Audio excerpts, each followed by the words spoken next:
son? What's up? Ice up, son. What's up? Carolina, keep pounding. Carolina, keep pounding. The Panthers on a prowl will continue driving down the field to the red zone. We just got a first down and 10. Smitty on the loose, wide open Ted again. Stack 6 more on the board, looking like a win. With the 6-game winning streak, put them out their misery. Brady wanna cry when the ref threw the penalty. Panthers got a hot team, Patriots the enemy. Draw the first blood, different team than we used to be. Cam swerving through the traffic signal in a first down. Fans on their feet and the crowd getting really loud. Offense did a job off the field. There's the towel. Bank of America. Stadium is going down. Defense got him pushed back to the end zone. Hardy with the sack. That's a safety and we got the ball. Rushing on your shotgun. Staring at the barrel, y'all. All New England fans hear him saying that ain't fair at all. Ice up, son. What's up? Ice up, son. What's up? Carolina, keep pounding. Carolina, keep pounding. Ice up, son. What's up? Ice up, son. What's up? Carolina, keep pounding. Carolina, keep pounding.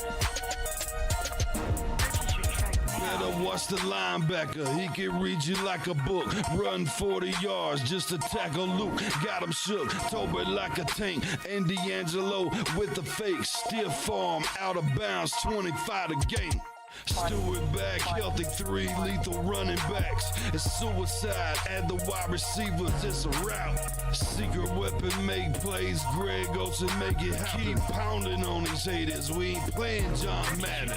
Legion of the hometown go boom.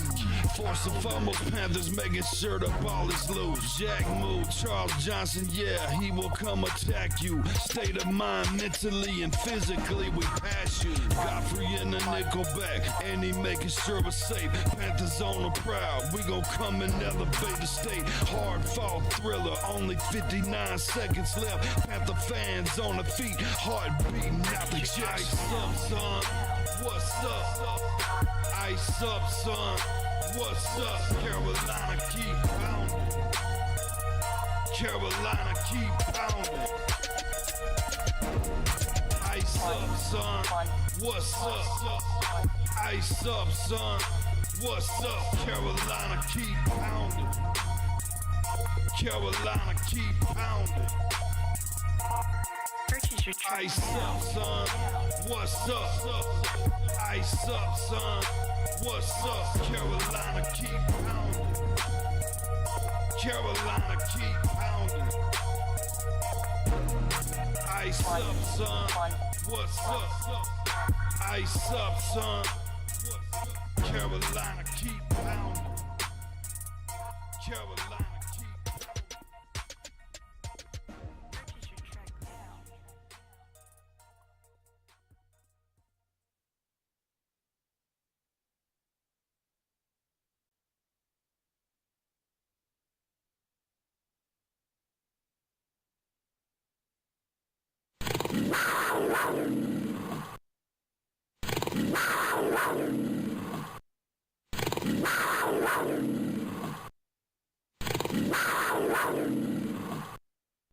What's up? Hit that like button, hit that sub button, hit that bell, select all, leave a comment down below if you feel like doing so, and don't forget to check out the Facebook group page. Keep pounding in all caps for in-game post polls, opinions, and reactions to NFL news.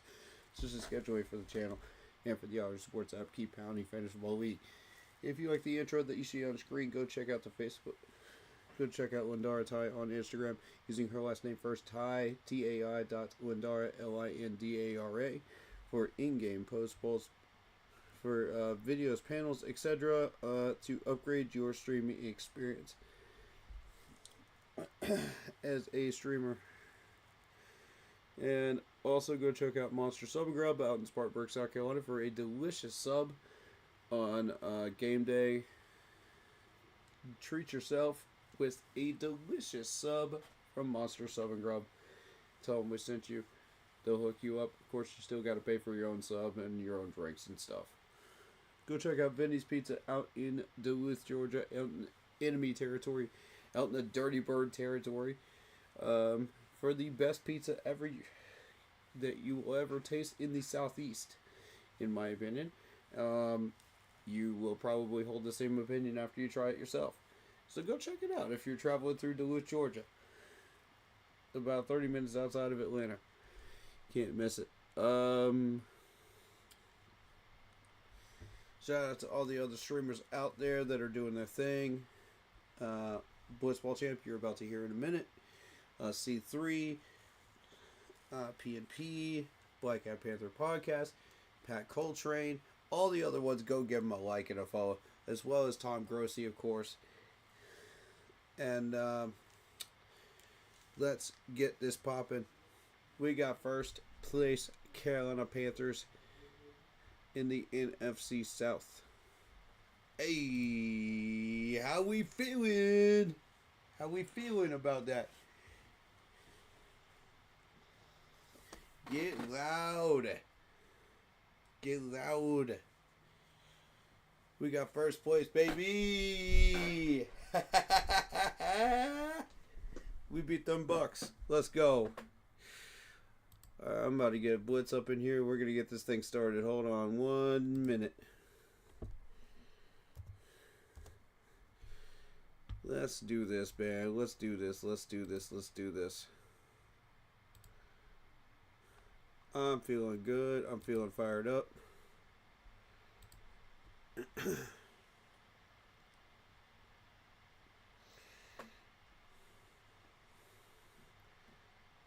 Let me see. Let me see. Let me see. And going to. There we Seahawks. go. What's going on, man? Hey, you made it in. Yes, I did. Sorry about the lateness, folks. Oh no, you're good. You're good. Yeah. How about the So- first place Panthers? Yes, indeed. Yes, indeed. First things first, though. How was your Christmas? Oh, it was fantastic. For those people that didn't see, I actually got a signed Steve Smith jersey in a wooden frame. Yeah. Oh, dude, it looks so awesome. Oh man, it's so beautiful. Dang, talk about a Christmas present. Goodness gracious. Wow. Wow. Agent 89. Man, what a blessing right there. What a blessing. I'm so thankful. But yeah, mine was good as well. I actually one of my gifts was a big Carolina Panthers bowl where I could put all my Skittles in. Oh. Yeah, it's so I've been a big fan of Skittles since I was a kid. That's like my number one. That's like my number one candy. And my family got me a big Carolina Panthers bowl and two big bags of Skittles. So I can have that ready to go because usually I'll make a big bag of Skittles last like a couple of months because it's it's a lot. Yeah. So but yeah, so they got me that and got me a nice Panthers bowl I can eat my Skittles out of. So I'm happy about that. Mm-hmm. But whoo, all right, bro. Last home game of the season. Okay. Give me 1 second to get set up here. Yeah, and I currently have my camera off for now just because I'm finishing up eating, so that's the only thing. All right. Let me see Facebook. And I'm gonna see if I can get to the post that was my Steve Smith jersey here. There's a lot here. Oh yeah, absolutely. By the way, how do y'all feel about these blue chrome helmets? that have been circulating around that people have been getting autographs with. I love this. It's like a blue chrome helmet with the white Panthers logo on it. Oh yeah, absolutely. That's pretty fire right there. Yeah. It's reflective. Oh yeah. Yeah, man.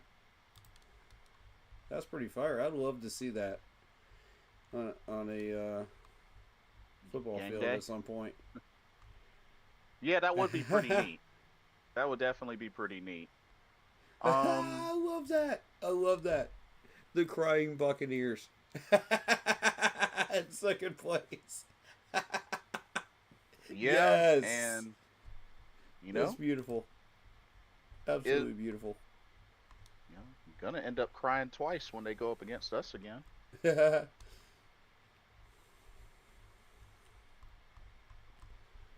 Gonna have to get a. They're gonna have to get another big pack of tissues. And even Cam Newton said something about it too, man. He was very pleased with it, and it's just awesome.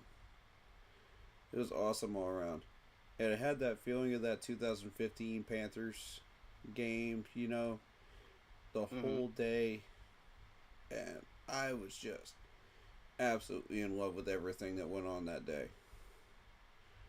Dude, Right. I looked at the clip of the game sealing Lathan Ransom interception, and the crowd was just so lit. Bro, if you were not there when Thomas Davis picked off Aaron Rodgers back in 2015, and you wanted to know what the stadium felt like in that moment, that was it. Right on. Yeah, that was one of the most incredible moments. Like, you could hear that crowd for miles. We were so loud. Yeah, like he definitely snatched that mug out of the air. It was epic. Yeah, y'all need to start putting some Lathan Ransom jerseys in the team store because this dude can ball. I'm trying to tell you right now, this dude can ball. And something that There it is. we could talk about as well is so been hearing some rumblings about a certain edge rusher that may be wanting out of Las Vegas. Max Crosby? Yeah, I'm interested. I think it's just a matter of how much will he cost. Mm-hmm. That's Depends really on what the it comes contract. down to. Yeah, like Dan, you know, maybe pick his brain a little bit. I say pick his brain. See what he would be open to. Mm-hmm. Mm-hmm. Because let's keep it real, they ain't doing nothing in Las Vegas. They ain't doing nothing in Las Vegas. There is the Steve Smith jersey. Check it out. You know it's gory. Yeah, dude, that looks fantastic. I love it. I love how the picture on the bottom right is the Steve Smith just stomping on a Patriots player's helmet. Yeah, that is amazing. awesome. I love every part of it. You're going to be seeing a lot more of that once I get it set up in the new house. Oh, there you go. Heck yeah. It'll be on my wall in the background. So you were saying? So yeah, Max Crosby. I mean, I would entertain it. It's just a matter of how much he would cost. Agreed. Because if anything, I definitely see potential D line upgrade for next season because we still got to improve that pass rush. But um, we'll see how it plays out. So I was talking a little bit about the injury report. Um, Mm-hmm. of course, unfortunately, no Turk Warshawn and Trevin Wallace to miss the rest of the season.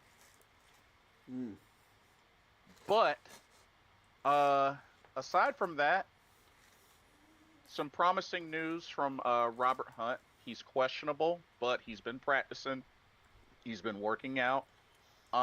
He hasn't been activated to the 53-man roster yet, We but shall see. there's that could change very soon. That could change. Mm-hmm. Same thing with David Moore as well. So those were really the only other names Mm-hmm. for Seattle. So notable names of Seattle, two big names. Charles Cross, offensive tackle. He's out Mm-hmm. for this Sunday. And safety Kobe Bryant. That same safety that has 4 interceptions, he's out. Hmm. So those are the two the names funny that thing is, I was watching Kobe Bryant during that game against the Rams. This dude is garbage. Oh, Seattle's not missing anything. he struggled against the Rams? Oh yeah, they're not missing anything with him. Trust me. Interesting. Mm-hmm.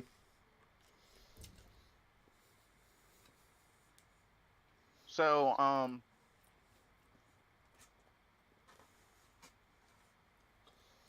we are going up against I would have to say, it's safe to say, one of the more complete teams in the NFL right now. Seattle It took Seahawks. a trick play in overtime to beat the Rams for Seattle. If they played each other again, I don't think they would be able to get away with that same trick twice. As a matter of fact, every bit as dangerous as the Rams are. Don't they play each other one more time? Mm-hmm. And believe me, I will be watching that game like a hawk. Oh, actually, nah. They split. Yeah, they split. Okay. I have a feeling eventually they're going to meet a third time in the playoffs, though. Yeah, and looking at the standings, things just got really interesting.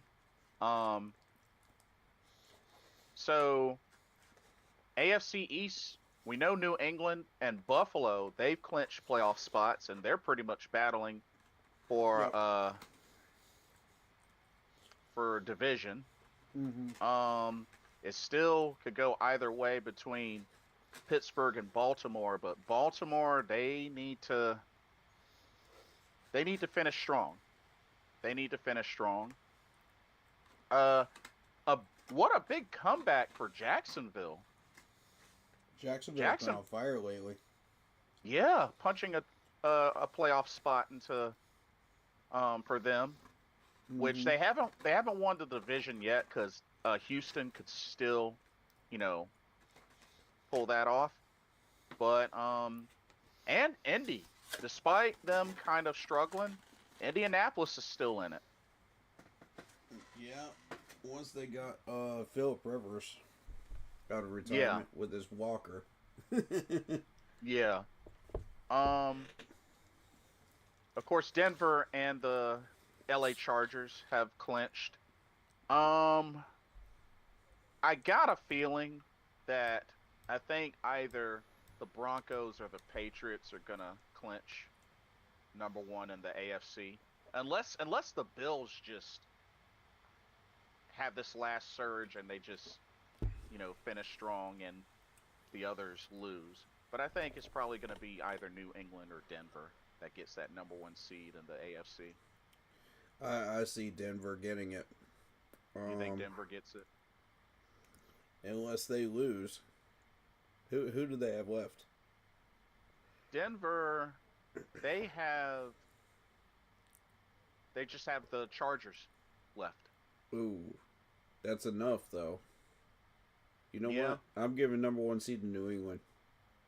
You're giving it to New England? Yep. Shout out David Screws. Because the Chargers have been playing really well too. Justin Yes. Herbert's really throwing some good balls. So they've been a threat. Oh yeah. Um, I have Denver in the Super Bowl. You have Denver in the Super Bowl? Mm-hmm. Oh, okay. Denver and Buffalo AFC Championship. Denver goes to the Super Bowl for the first time since 2015. Oh, so you think New England will get eliminated? Okay. I think they could beat Pittsburgh. They could beat some of these weaker teams in the AFC in the playoff picture. Mm-hmm. But once you hit Buffalo and you hit Denver, that's where the road ends. The interesting thing is New England is undefeated on the road currently, 7-0. Yeah. But Denver doesn't exactly have like a stacked depth chart, but the thing is, like, the way they play is so dangerous when it comes to playoff time, because they've managed to knock off at least 3 or 4 really good teams lately. yeah. They've been a problem. So I just don't see anybody but Buffalo and Denver up there. Buffalo's been dropping games like that lately. So it is not totally impossible for New England to knock off Buffalo if they face each other, but the odds are Buffalo right now. Yeah, understandable. Definitely understandable. Now, looking at the NFC. Well, bro, this is do or die. Only one playoff spot left to clinch in the NFC. Mm-hmm. And we're going to get it. Yeah. It's ours for the taking. We have the advantage right now. It's ours for the taking. Philadelphia has already clinched their division. Yep. We know that the Bears, Packers, Seahawks, Niners, and Rams have all clinched playoff spots. I feel like the Bears and Packers are just destined to play each other again. At some point, some way, shape, or form, they're going to play each other again. Yeah, but and this is winner take all this time. It is starting to look like Chicago is probably going to take the division, though. Yeah, because they've got more wins. And Jordan Love is pretty much done. So you're looking at Gardner Minshew, right?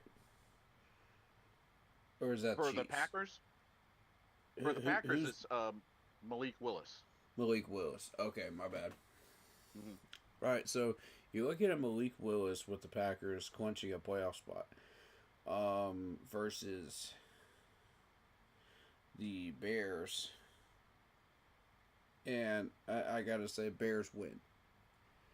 Because without Jordan Love, that's the key element right there. Yeah.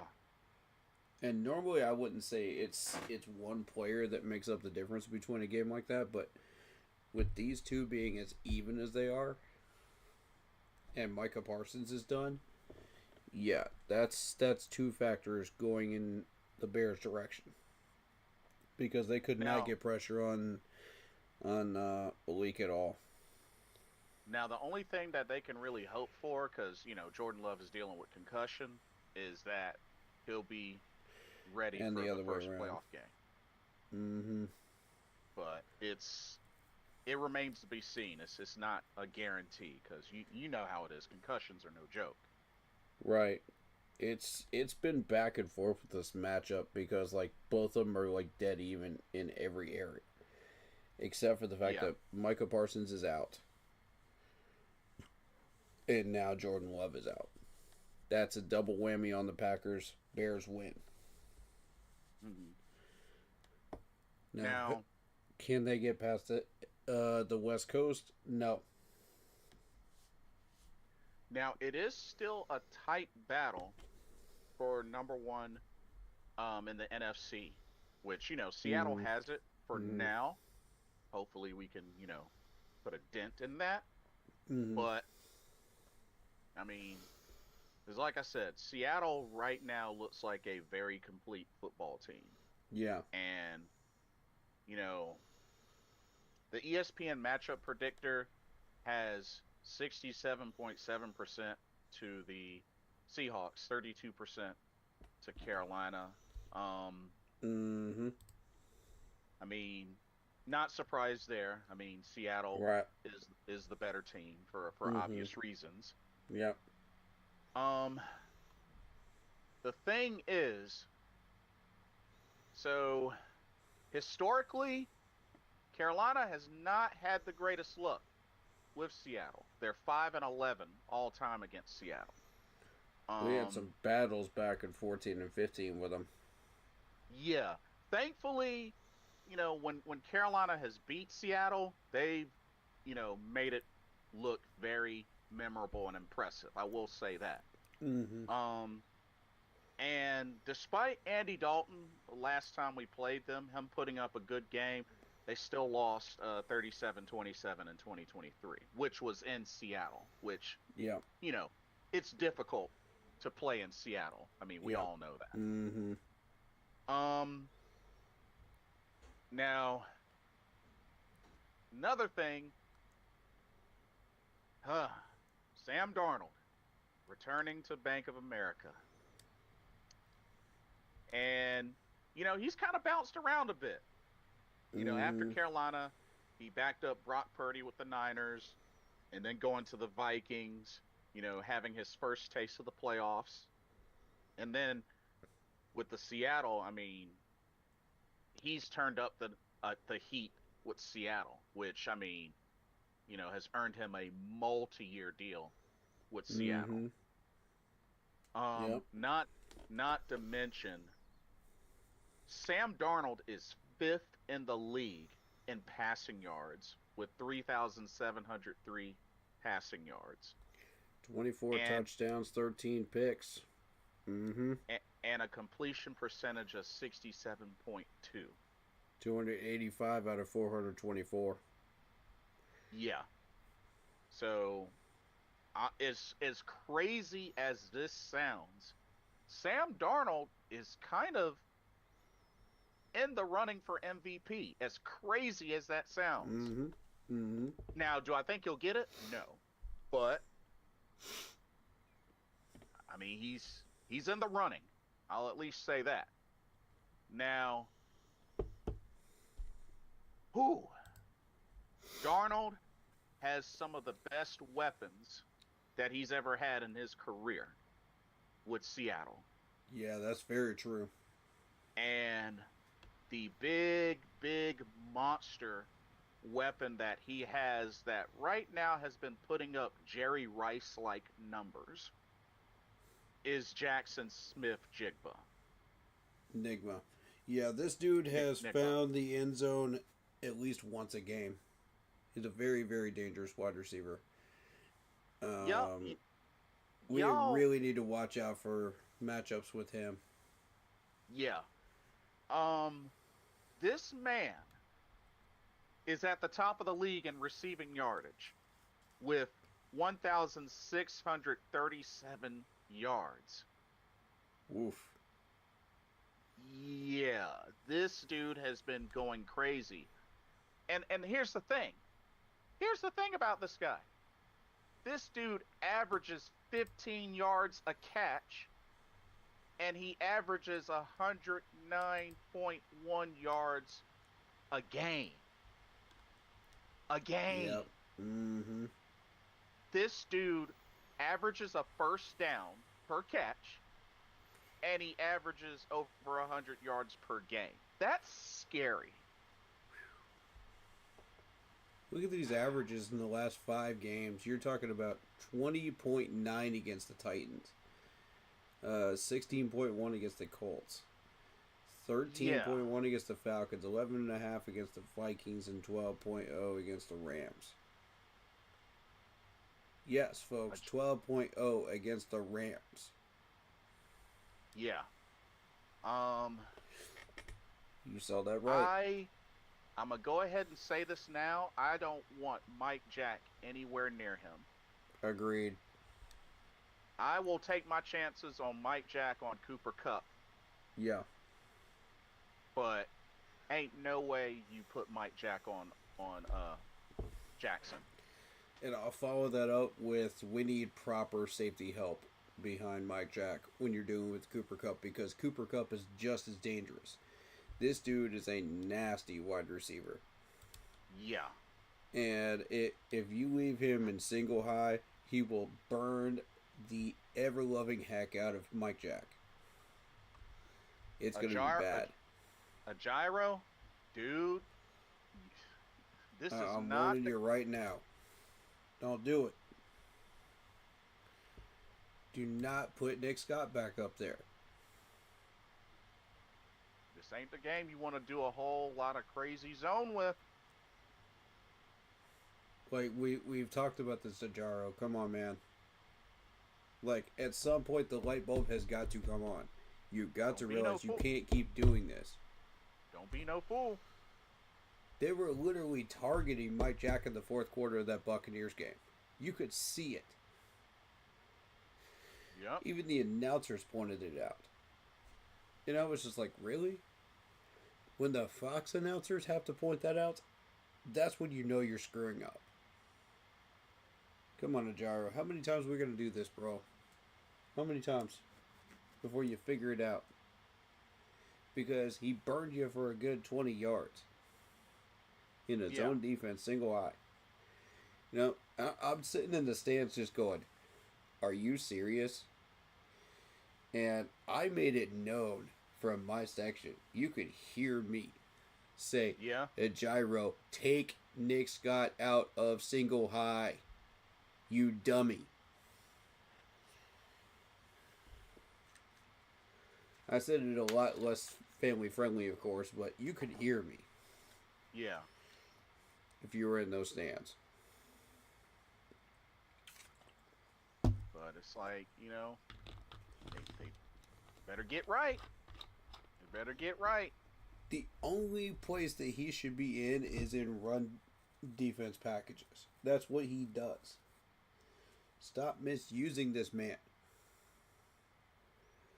It pisses me off to no end. The amount of misuse of these players over the past 10 years has been insane. Like, put them where they belong. They have strengths. They have weaknesses. Recognize them. And put them where they're supposed to go to maximize their strengths. This is not hard. Right. You know, like, the only hard part about this is disagreeing where the strengths and weaknesses are.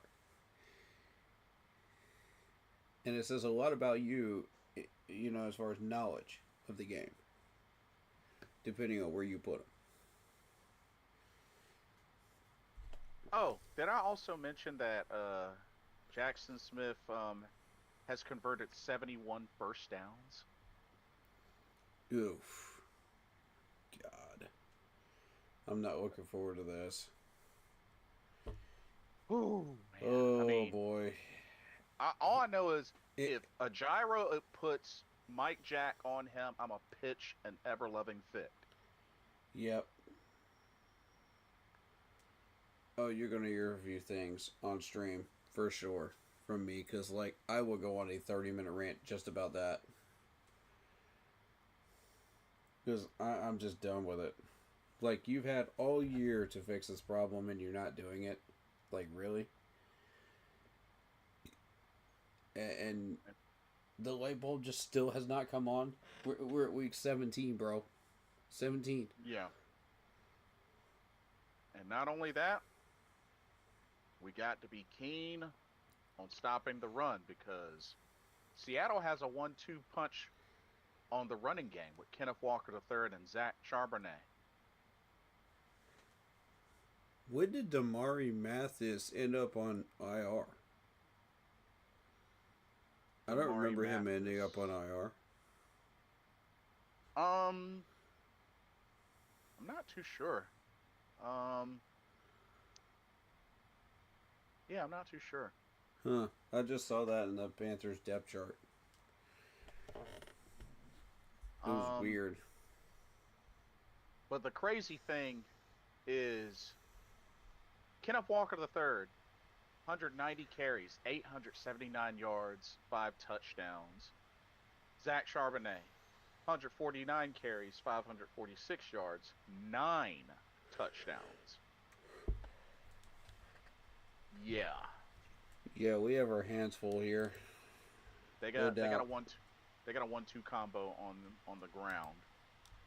And also can't sleep on Cooper Kupp.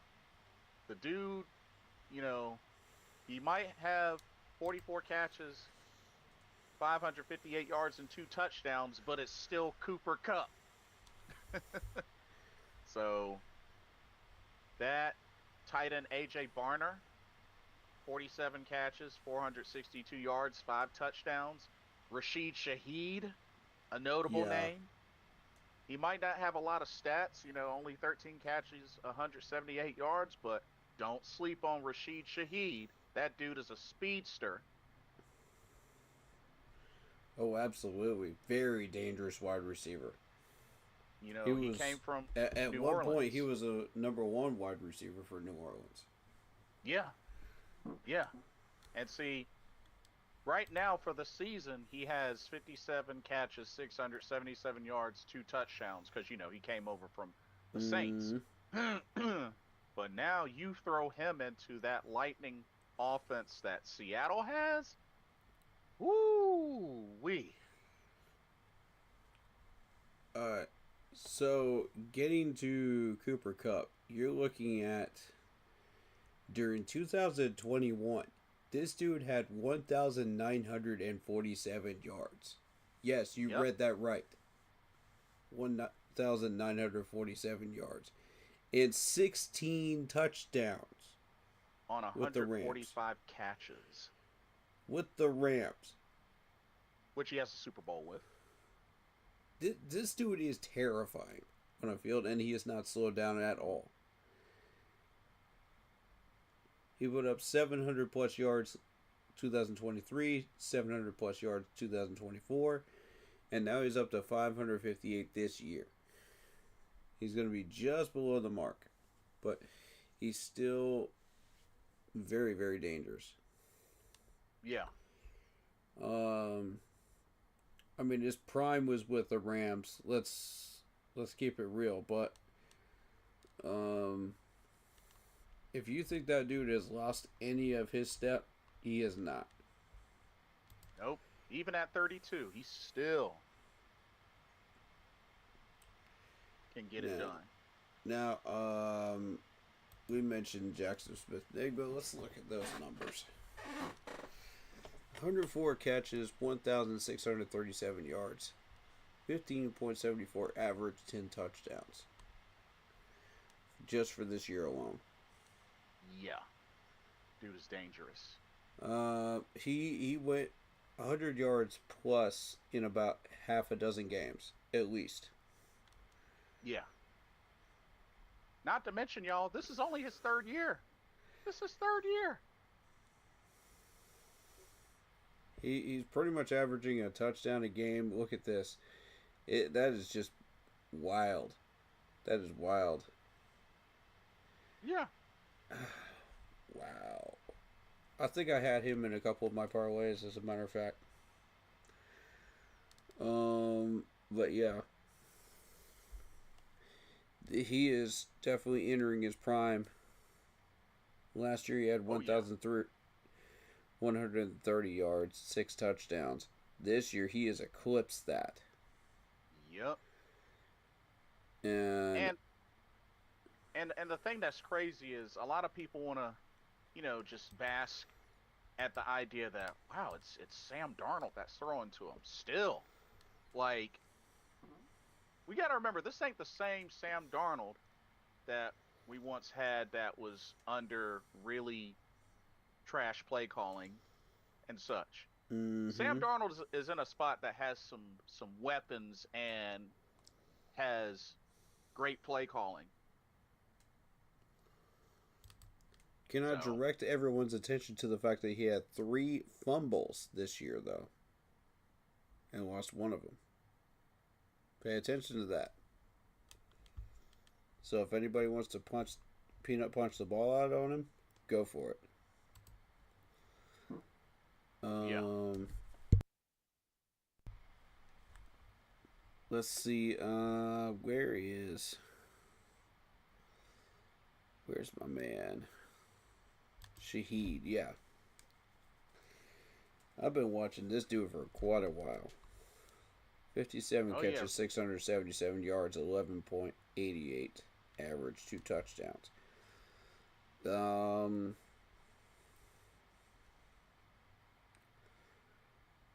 Let's see. What stands out about this dude? I did have a fumble or two. He had one against the Buccaneers and one against the Cardinals. So be aware. hmm Um, I'm definitely hoping this is a game that Carolina can get some takeaways. that number has been going steadily down since he's left New Orleans. He's at 178 and he's not being used that much. I wonder if he has an injury history. Interesting. Because he's appearing in 7 games and starting in 3. Oh, because it's probably because remember he came over from New Orleans. That is correct. Yeah. So yeah, he got traded away. It was either a trade or release, and then came to Seattle. One of the two. Mm-hmm. Okay. AJ Barner. 47 catches, 462 yards, 9.83 average, 5 touchdowns. This dude can move the chains, but he can also be a red zone threat. As proved against the Buccaneers with 2 touchdowns. But the main thing you need to worry about is keeping very close eye on him and do not let him move the chains. Yes. He has 2 fumbles of his own this year. So I'm noticing a pattern here between 3 offensive players on this Seattle team is fumbleitis. But you got 9 touchdowns total for his career. The yardage is what we need to watch out for. You're looking at 462 this year. Mm-hmm. Off of 47 catches. So that's a jump in production from last year. Oh yeah.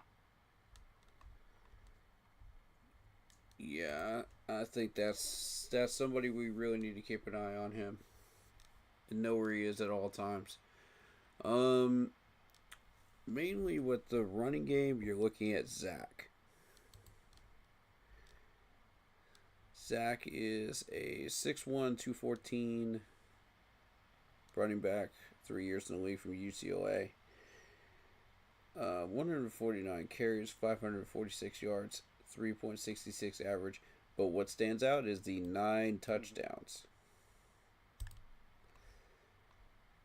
What he doesn't get in average, he makes up for in touchdowns. In the red zone. So he's your short yardage guy. He can get you big 3rd down and short situations, 3rd and 2, 3rd and 1. Situations like that. So you want to try to avoid getting into those situations because This dude is essentially a big power back, but the size of a regular running back. Right. Very muscular, very strong, can move the pile. As evidenced by the yardage. Mm-hmm. Like say he'll take a 3rd and 2 and he'll turn it into 4 or 5 yards. You know, and that's what's scary about that is because that gives Seattle even better field position Right. Right. within those situations, and you do not want that. So we want to try to avoid those situations at all costs. If we can get them like 3rd and 4, 3rd and 5, situations, that's preferable. So then Yeah. you have Absolutely. to have Sam Darnold try to hit Shaheed over the middle or something like that for a check down. Mm-hmm. Or get Smith Nigma into a good route where he can get something, 6, 7 yards down the field. So if we can force them into those situations and try to tip the ball in the air, I think that's a really good opportunity for maybe a turnover. And I think Mike, Jack, and JC are really good at that. We're gonna need those. We're gonna need some of those Yeah, for sure. yeah. I don't think we're gonna get enough pressure on these guys to make a difference because Sam will just throw it out of the pocket and just kill people on defense with it. So the biggest thing is when you're facing opponents like this, just take away those targets as best you can. The problem with this is you can't just put 1-on-1 versus Nigba. You can't just put 1-on-1 versus Cup. And you can't just put 1-on-1 versus Shaheed. Otherwise, one of these 3 will burn you. Yeah. Depending on whichever one you leave 1-on-1. Yeah. Bump and run is gonna be kind of difficult. This is why they've had so much success. Is because of these 3. Finding those 1-on-1 matchups. Keep talking. I'll be right back. Keep talking. And I think it's going to be tougher to double these guys up and figure out how to force them to run the ball at us.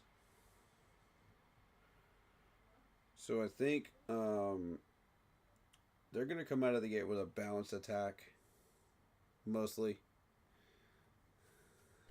But here's the thing, they don't have Charles Cross. Now, Charles Cross is a big left tackle and a big loss on this line. You're talking about a 6'5", 317-pound brick wall of a left tackle.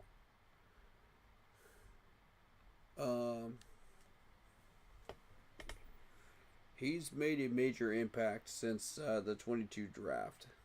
Selected 9th overall. There were like 2 or 3 other offensive linemen there at the same time. Penei Sewell was one of them, I remember. And we were gunning for Sewell. Seattle was gunning for Cross. That was always the thing during that draft. And Sewell ended up being a Pro Bowler at right tackle. Charles Cross always ended up being a left tackle. But either way, both teams won their respective picks because Charles Cross is a 6'5", 317-pound brick wall. So without him there, that presents an opening for us, pass rush wise. But we don't have Trevin Wallace. So here's the thing: without Trevin Wallace, you may be looking at DJ Wanham, right? So Claudine Chairless will start again. Oh, Claudine. Okay. That's a welcome change. Yeah, Quaden's been pretty good in the last few games. I don't feel like we're losing too much there, talent wise. I definitely do think a big key is some way, somehow trying to get pressure on Sam Darnold. Get him, as David Screws says, we got to get him Mm-hmm. seeing ghosts. Yeah, and that's what I was alluding to was that comment. Um, yeah, I think we have good defensive line players. The problem is Hmm. they're suited more so for run stopping and containment than blitzing. Hmm. We're one of the worst in the league at sacks this year. But if you consider in the last 6 or 7 games, our run stopping has been vastly improved. Yeah. Nick Scorton's been a huge part of that. Christian Oh. Rosebloom. Oh yes. Shout out Bobby Brown. He's been a huge part of that too. And even occasionally J.C. Horn will pop up there and shut down some of these. Yeah. Out of his coverage areas. Yeah, this is a really good run stopping unit on the D line. And for the most part, when we're playing well, we can stop the routes of quarterbacks, trying to find running lanes. These guys will find those gaps and shut those down.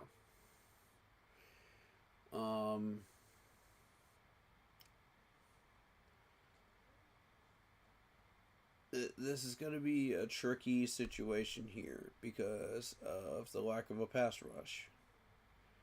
Yeah. That's where we're kind of vulnerable. This is where I think Sam Darnold will have enough time to throw the ball down the field and burn us. So matchups will be key again, as I said. Keep pounding USA. Welcome to the stream.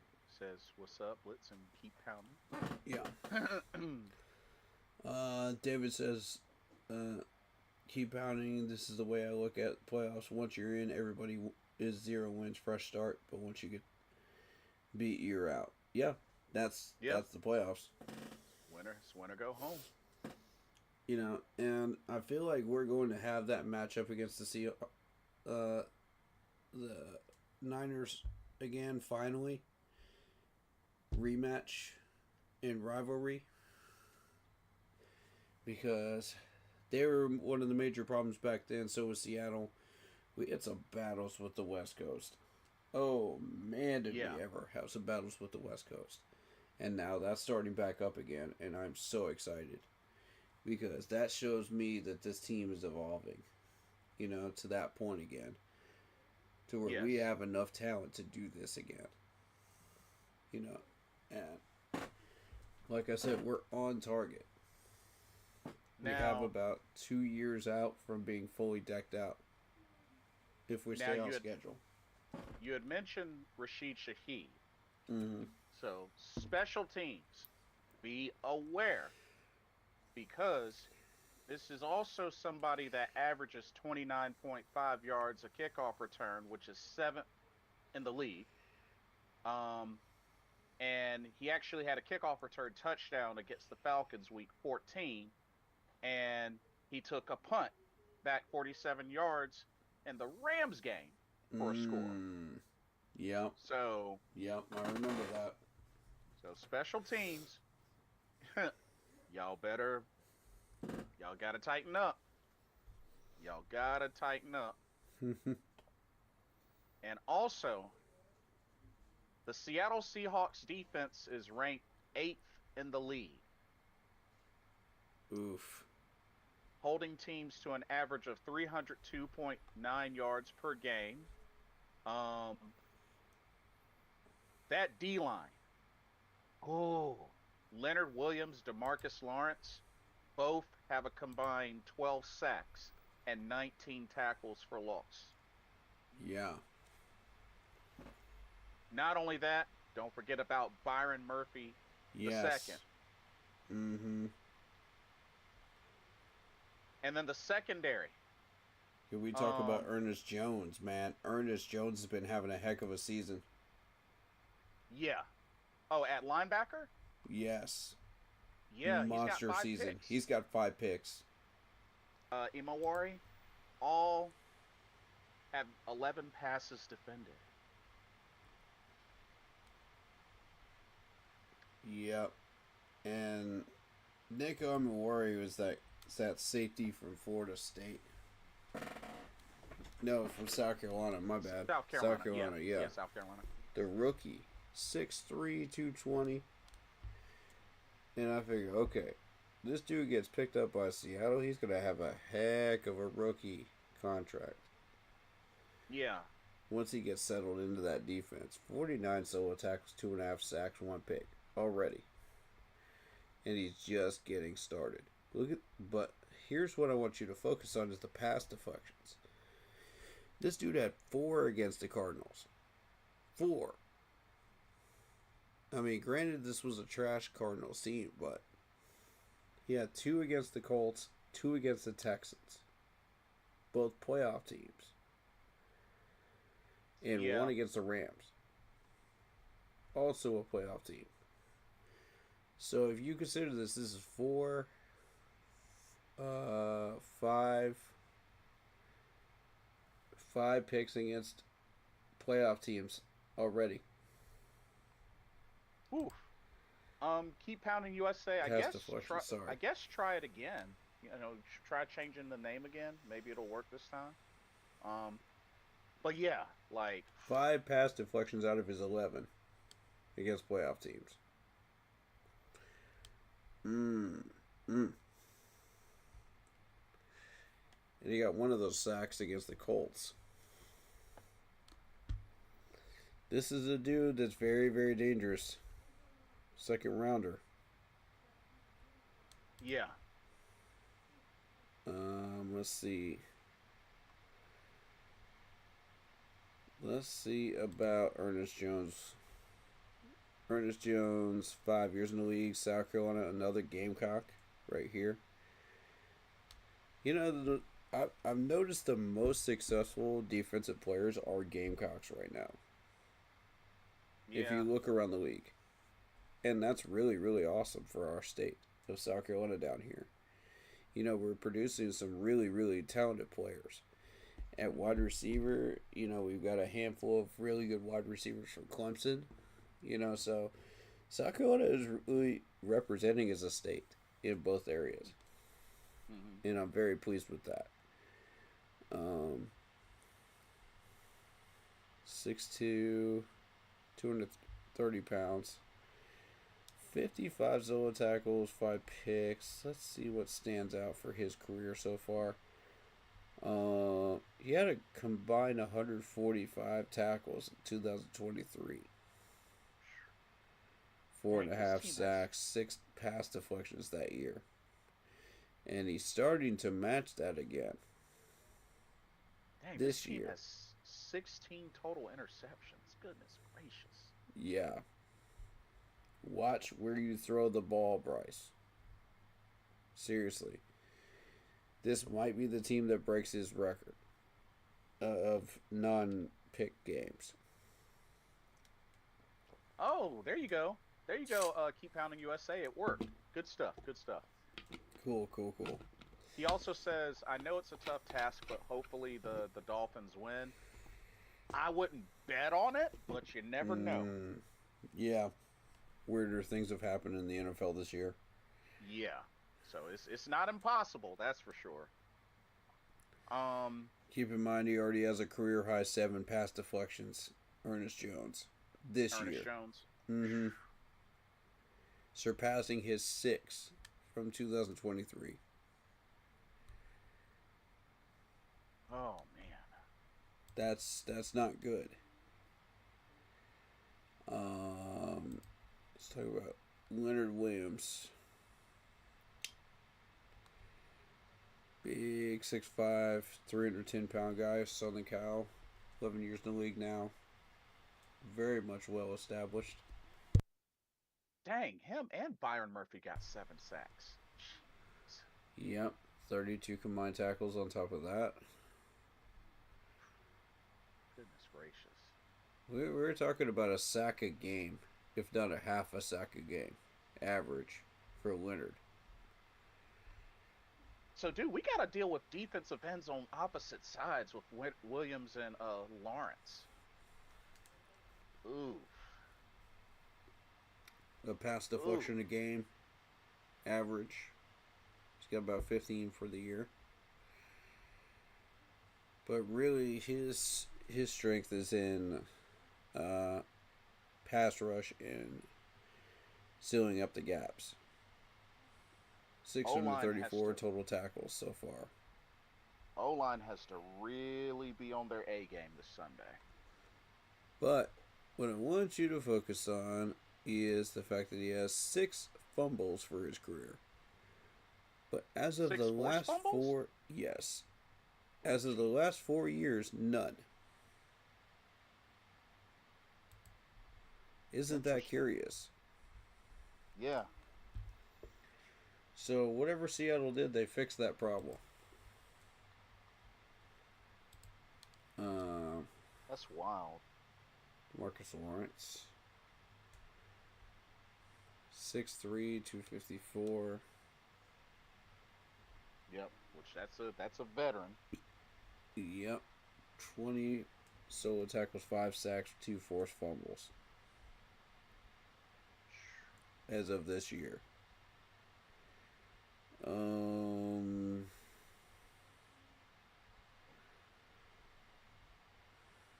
Let's see, where did he get his sacks? He got 2 against the Jaguars. He got 1 against the Texans.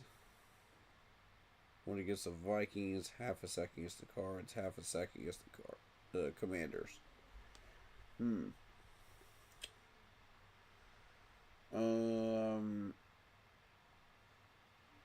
He used to be really good at pass deflections, and in the last 2 years, against with the Cowboys and with the Seahawks, he only has averaged 1 in those 2 years, which is curious. This is a dude that can tackle, 495 combined tackles, 282 solo, 66.5 sacks for his career. He's already got 5 sacks so far this year, matching his typical season average of the past 5 years.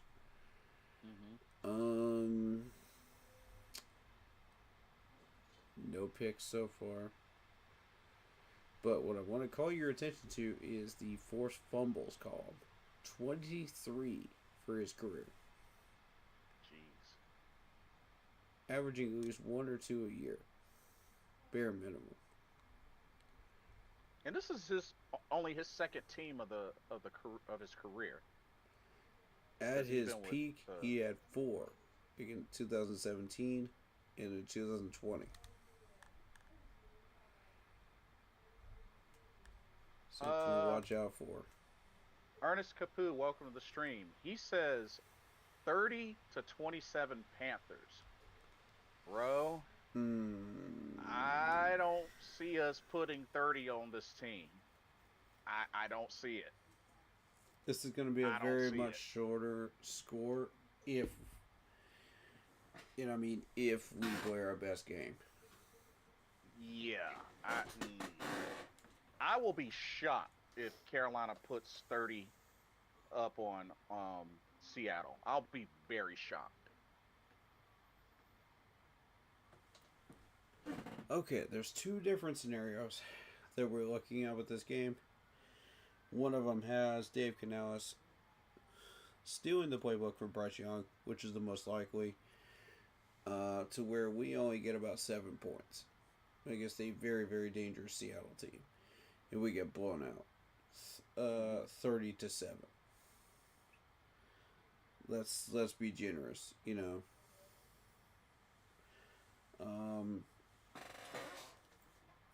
And the other one where we play our best ball against Seattle. Bryce Young is controlling the playbook.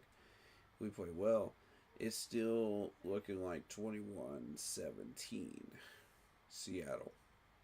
Not to mention, I highly doubt this team gives up 30 points back to back. Because remember, they gave up 37 in that overtime game against the Rams that they still won.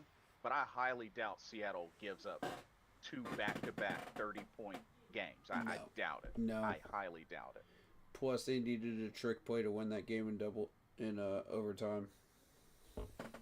Not to mention that was only their second time this whole entire season that they even gave up 30 or more points. They are so evenly matched. It's ridiculous between those two. And I have a feeling they're destined to meet each other again at some point in these playoffs.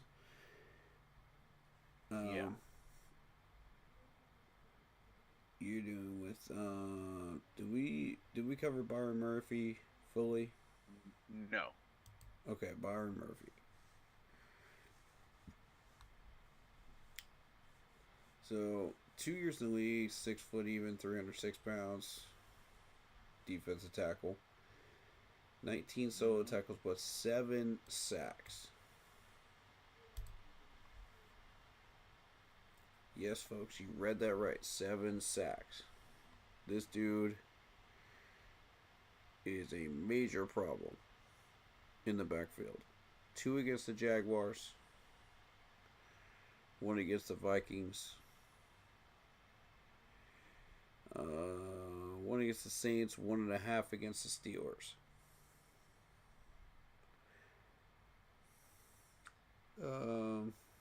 Other than that,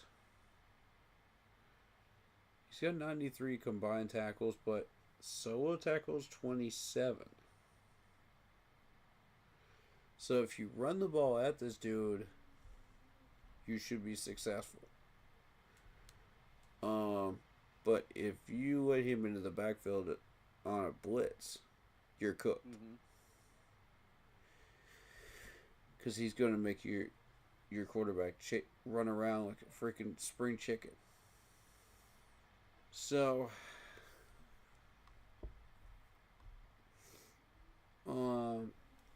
I believe that Cade Mays can hold him out. I'm not worried about that. I'm more worried about Leonard Williams and DeMarcus Lawrence. Although, don't ignore Jalen Reed.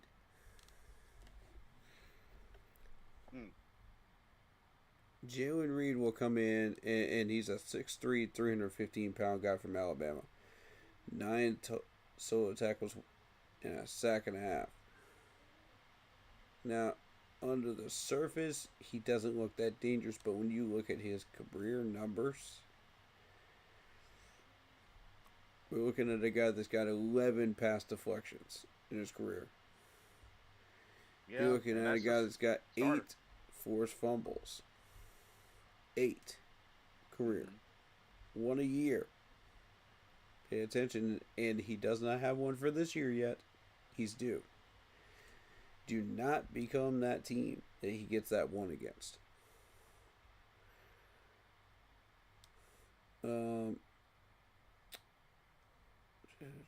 206 solo tackles out of 209.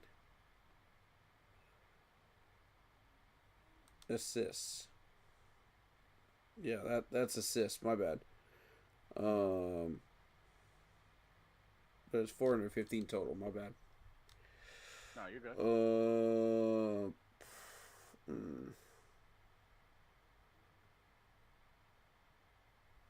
He got 2 pass deflections in 2023, 2024, same thing. I would be more worried about these sacks than anything else because he's got 40 career. Yeah, which is understandable. And he's only got a half a sack this year. A sack and a half, my bad. Misread that. But yeah, he's one of those guys from Alabama, national champions, man.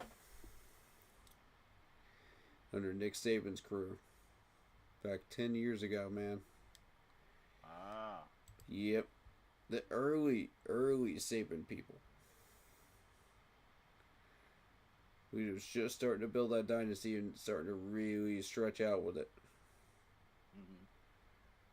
But yeah, very dangerous guy right there. He often gets overlooked. Witherspoon. That's another Kevin name I Witherspoon, recognize. yeah. 6 Yeah, foot notable name. 185 from Illinois, 3 years in the league.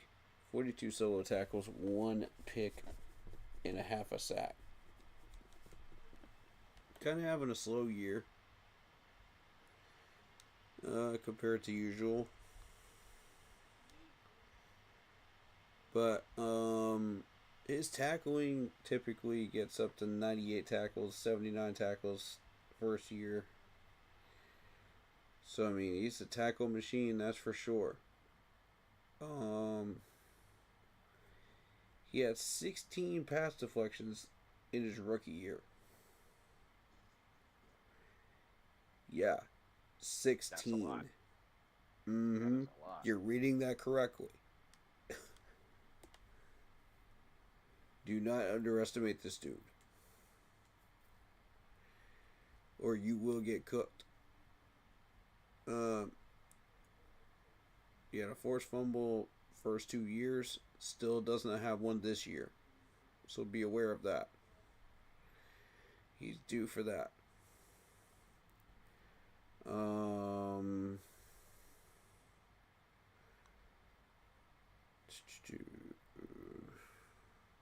He's got 148 solo tackles out of 241. And he was drafted in 5th round. Oddly enough, the 5th round. Mm-hmm. And you find a corner this good. Something to pay attention to. I remember Josh Jobe. He was one of those guys that was scouted for Alabama, but he just kind of fell out of the bubble. Oh, I see. Yeah, about 4 years ago. Remember him? Mm-hmm. You know, 37 solo tackles, a half a sack, and 1 pick. But the pass deflections, 1 per game. Average. Which is crazy. There we go. That catches my eye right out of the gate. He's got 22 career, and he's got 11 so far this year.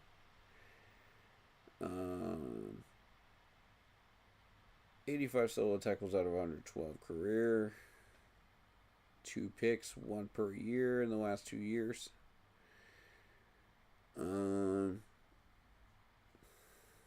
He's not really the one I'm worried about getting a pick on us, but we just have to be careful where we throw the ball. Yeah, absolutely. He's already got his 1 pick this year, so I'm not. Who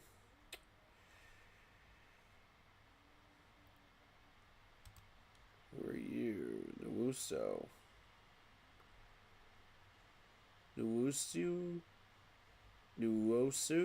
Yeah, that's how you say his last name. Sorry. I'm infamous for getting last names wrong. Yeah, I mean, that's a pretty difficult name. Yeah. Please forgive me. All due respect to the player, I always try to make sure I get the name right. 13 solo tackles, 6 sacks. The 6 sacks is what concerns me. Because you're getting about 1 sack a game at the beginning of the year. Half a sack against the Bucks, sack and a half against the Jags, 1 against the Texans, and half a sack recently against the Vikings in Week 13. But beyond that, it's been kind of quiet. Okay, yeah. Quiet down some. Yeah. 1 or 2 pass deflections per year. Kind of quiet on that front too. But the sacks, 33.5 for his whole career. 6 so far this year. He had 9.5 in 2022.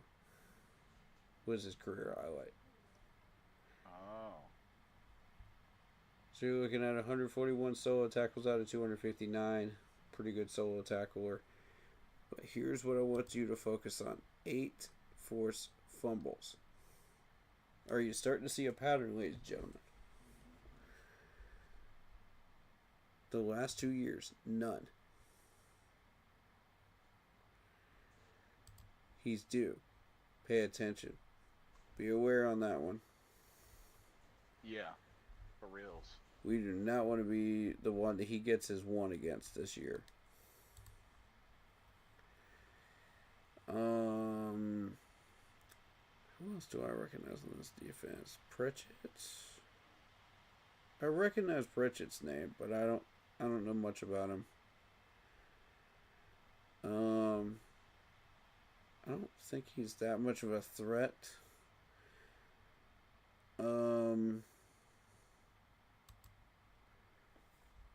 Kobe Bryant.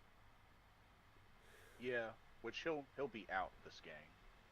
4 picks, 1 forced fumble. I was thinking of the other Kobe Bryant that the Falcons had. That dude was absolute dumpster fire at corner. They put him in, and I was just like, bro, what in the world am I watching? Yeah, I think that was Kobe spelled Cobie. Yeah, that dude was absolute dumpster fire to watch in coverage. I'm not sure who was worse, him or Nick Scott in coverage. It's a toss-up to me. It was that bad. That dude got roasted so bad. Oh, man.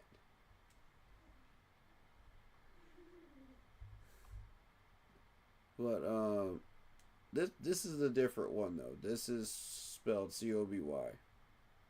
Yeah. Bryant. And So this it's 6'1", 293, safety. 4 years in the league as a safety. Yeah. A couple of pass deflections. Handful of them this year. Kind of spread out. No sacks.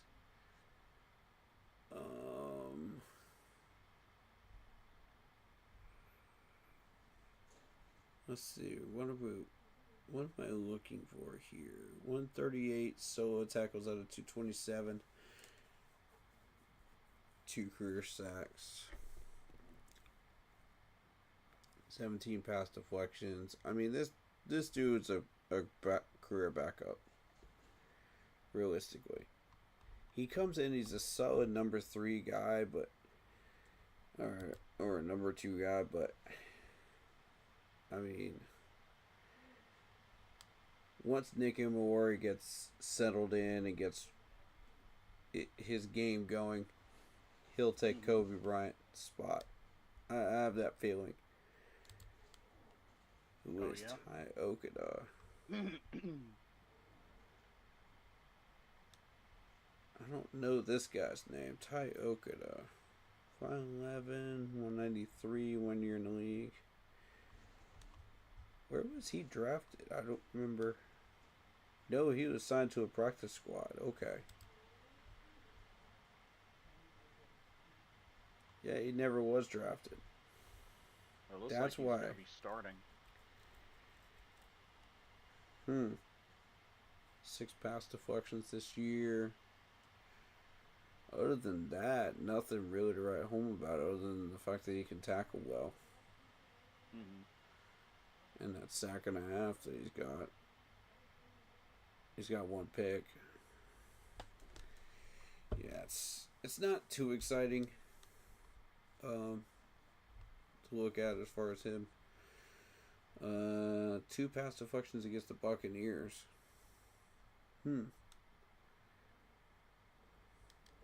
Very interesting.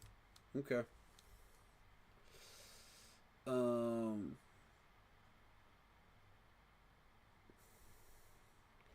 Looking at this from a broad perspective. Okay. Um,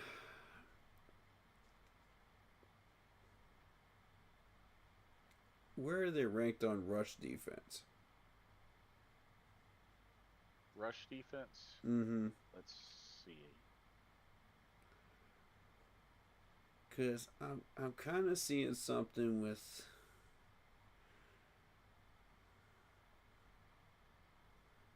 So maybe Byron Murphy here.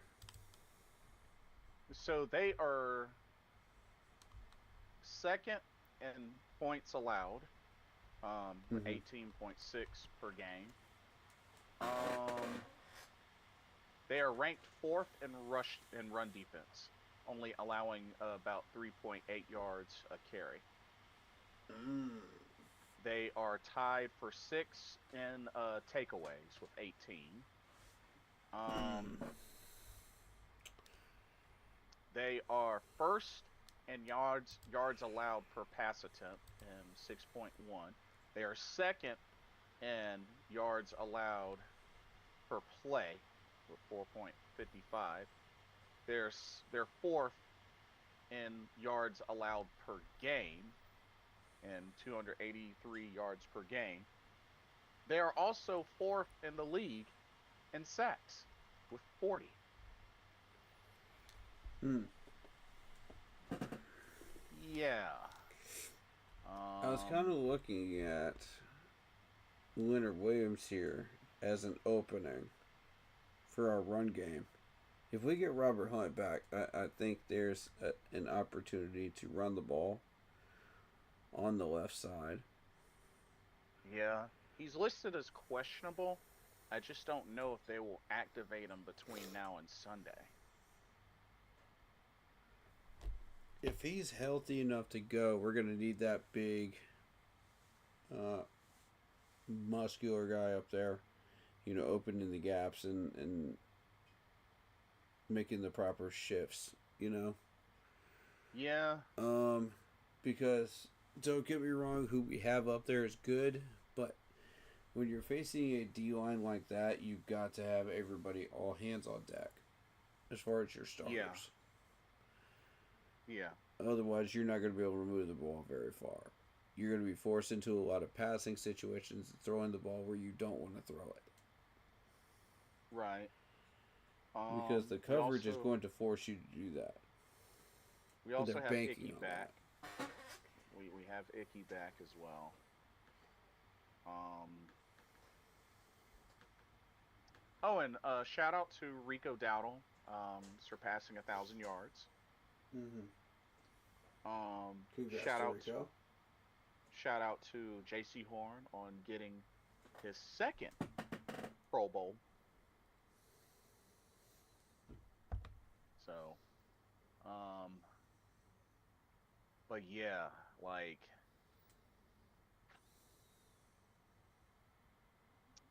I don't know, bro.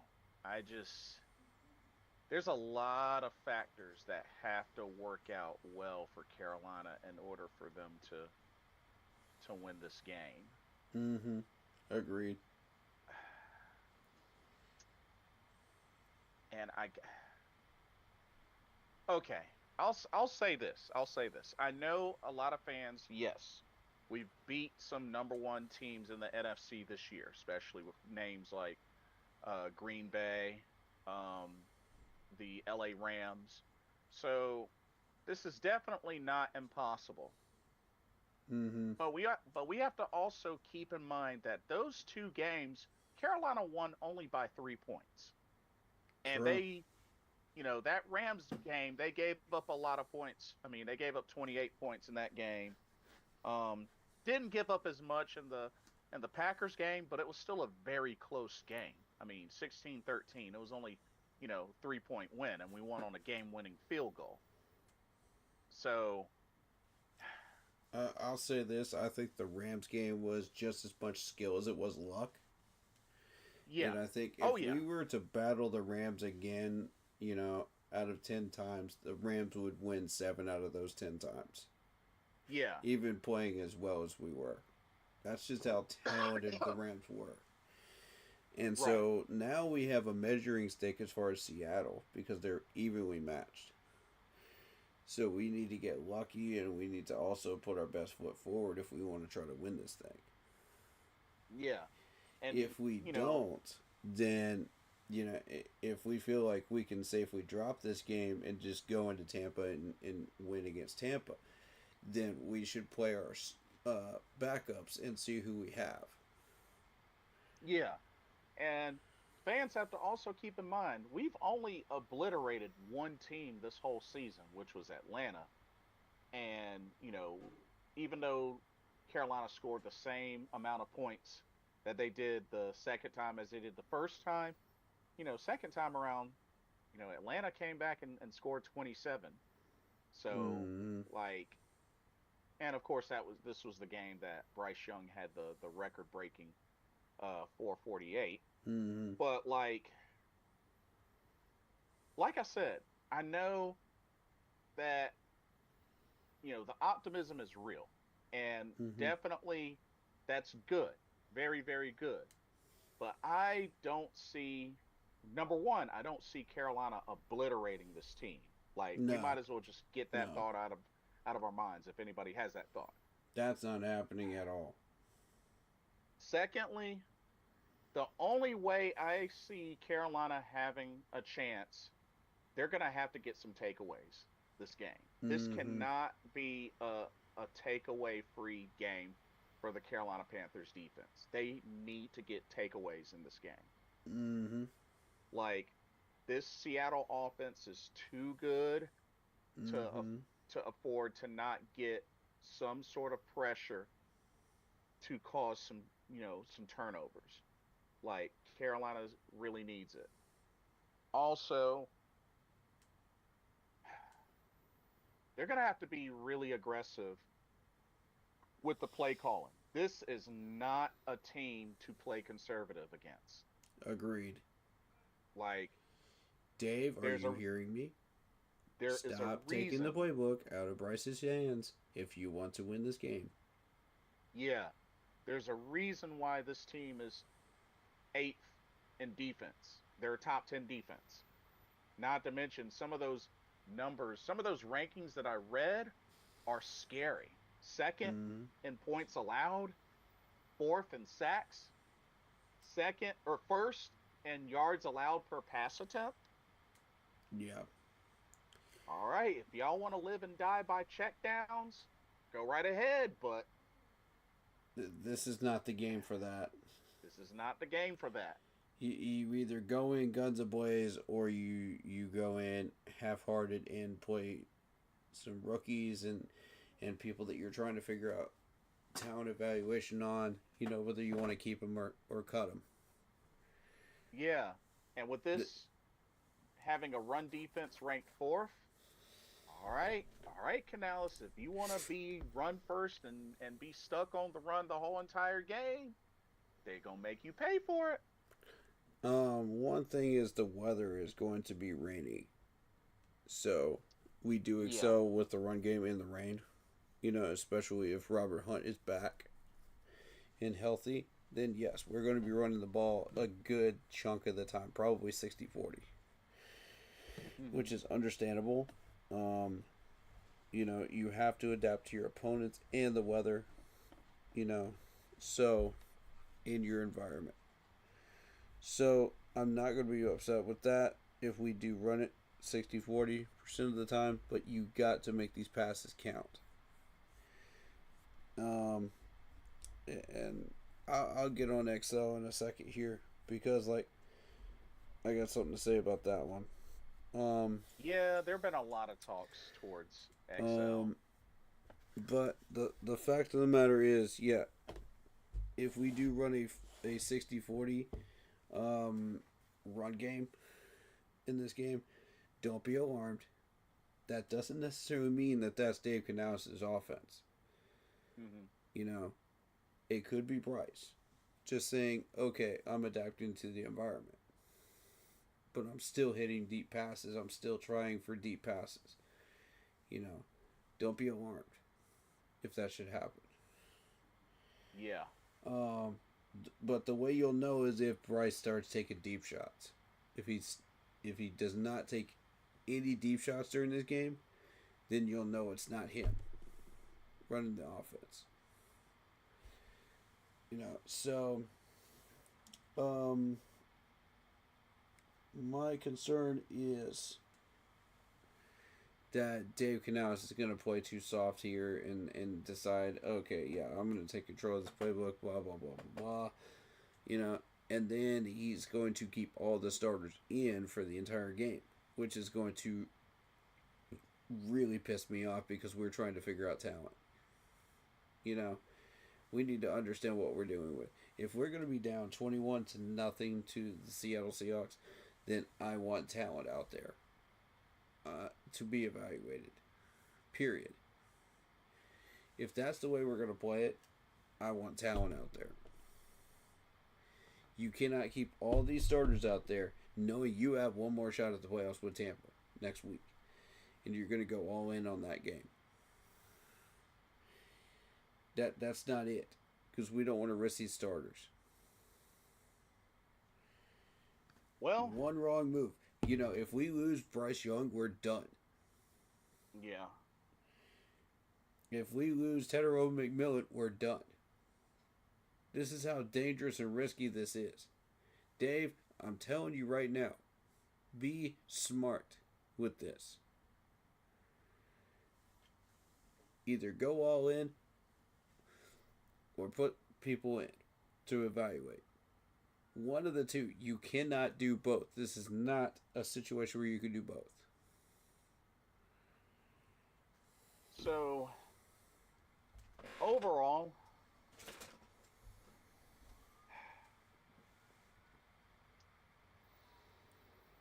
I hope I hope we can see shades of what they were able to do against the Rams and the Packers and, amongst other teams.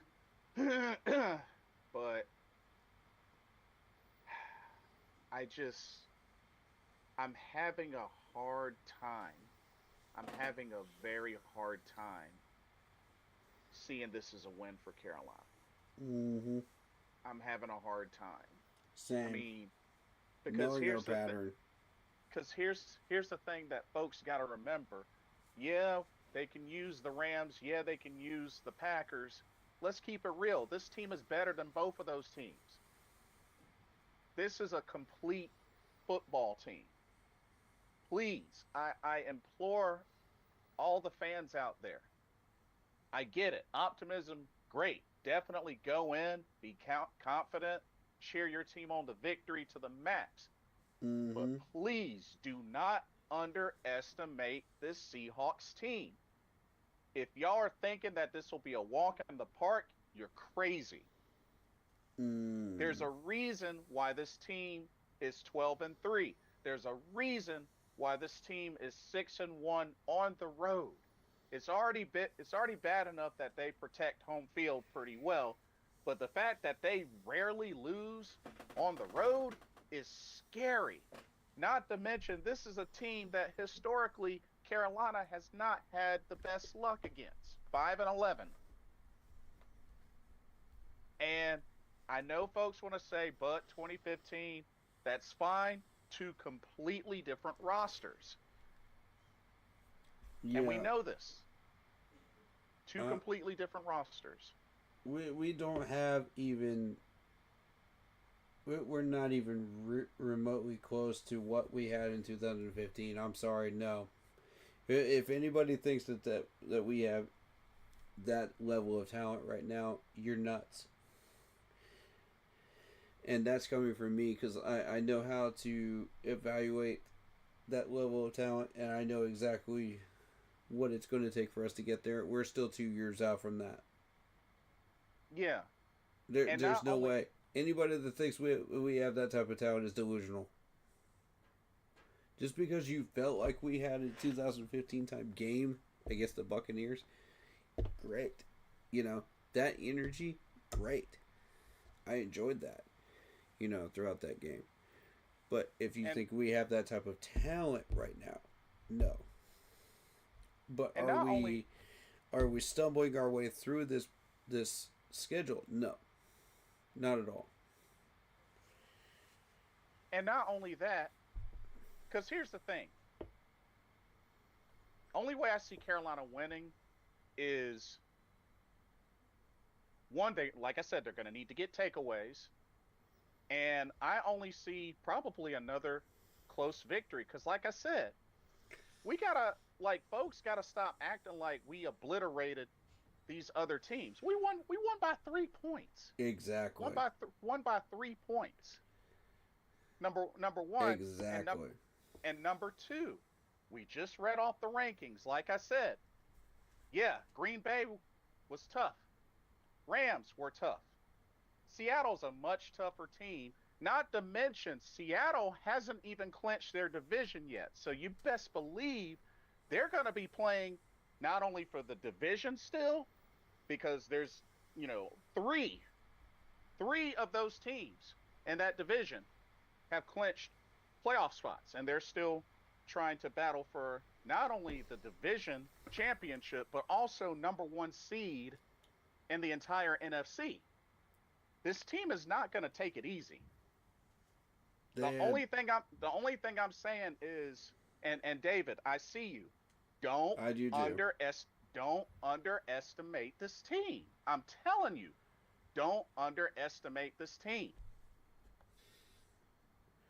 Yeah, I'll address those comments in a second, but I'll reiterate again.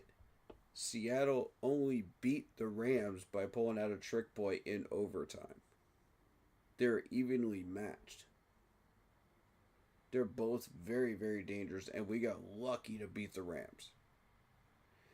Yes, we used a lot of skill against the Rams, but we got lucky against the Rams. We also got takeaways that game, which is why I'm emphasizing we got to get takeaways. If y'all are honestly thinking we're going to win this game on no takeaways at all, that's crazy. Now, if we got to have all three elements go in our direction. We've got to have healthy players. We've got to come in guns ablaze, and we've got to get takeaways, like the man just said here. You got to come in with all three elements. Otherwise, you might as well just load up the bus and go home, because the Seattle is not a joke. The Rams are not a joke. We got lucky. And frankly, I want one more shot at the Niners because I thought that was a winnable game. But the Rams, I didn't see us beating at the time. I thought we had a little less talent than we did at the time when I was evaluating it. And, this team made me eat crow on that. So now, can you make me eat crow again by beating Seattle and the Rams? I don't think it's going to happen. But, let me get to these comments of David, because I know he's got a strong opinion on this. So I'm going to let him have a say here with these comments. Yeah, go for it. And show him the proper respect. He said, we beat the Rams. They had no picks for a long time, and they had 2 picks coming into the game. We had 2. And we beat the Rams. Again, we got lucky. That Nick Scott pick was lucky as heck. He was in the right spot at the right time. The other one, that was skill. Let's call that what it is. Mike Jack was skill. So, we broke the Rams streak. True. They only had 2 losses. What's the difference? The difference is they were not fully healthy.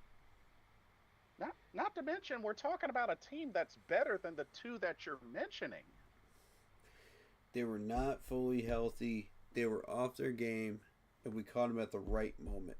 We got lucky. That's the difference.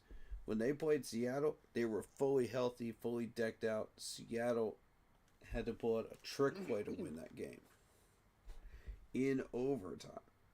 That shows you how dangerous both of these teams are. When they both had to go to overtime to settle that, which is exactly what I thought was going to happen. Fully battling it out. And that was a war of a game, too. I enjoyed that. Mm-hmm. I knew exactly what we were getting. Um, yeah, we won by 3 points to the Rams, but they only had 2 losses. True. But again, like I was saying, we got lucky. You know, we face these guys 7 out of 10 times. They're gonna win. Not that we don't have the skill to battle them to within 3 to 7 points. Yes, we can do that. You know, but 7 out of 10 times they would win. Everybody said we couldn't beat the Rams. Yeah, I mean, myself included. I ate crow on that. This stadium will be loud, and that'll make a difference. It could. It could. I hope it does make a difference. I hope it does. It very good. Let's see. It's gonna happen, man. I strongly believe we are winning. Keep that optimism, I guess. You know, I like the energy, but I just don't see it. While you're at it, David, throw your score prediction in. Yeah. I'm curious. Mm-hmm. Throw your score prediction in. Yes, please do. Isaiah Sizik says, "If we win, will it be a 1-3 lead?" Yeah, that's honestly what I'm thinking. Because, like I said, the other 2 wins only won by 3 points. Mm-hmm. So it's like, not to mention, let's keep it real. That Green Bay game, a lot of it was defense and Rico Dowdle, because Bryce did not have a good game. That Green Bay game. That was strategy too, because let's keep it real. We forced Jordan Love to throw it exactly where we wanted him to throw it, and take advantage of exactly the matchup that we wanted him to take advantage of, because we knew that he was going to hit those passes anyway. You know, same with Dak Prescott and the Cowboys. We knew these 2 guys were going to hit their passes. They were going to get their yardage one way or another. It's just a question of where are they going to get it. You know, so by shutting down all the rest of these lanes, you're forcing them into these specific lanes of throwing. Yes. And not only that, now there's that, and then the Rams game, a big thing with that is, you know, yes, we got takeaways, and Carolina didn't turn the ball over. So those are big factors that they're going to have to really, like I said, this Seattle game, that Carolina defense needs to get some turnovers. I'm telling you, they need to get turnovers. They cannot let that Seattle offense get any sort of free reign or momentum. I completely agree. Otherwise, you can forget it.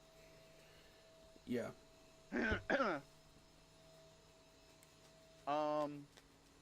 So David's saying it's going to be close, but throughout the whole game.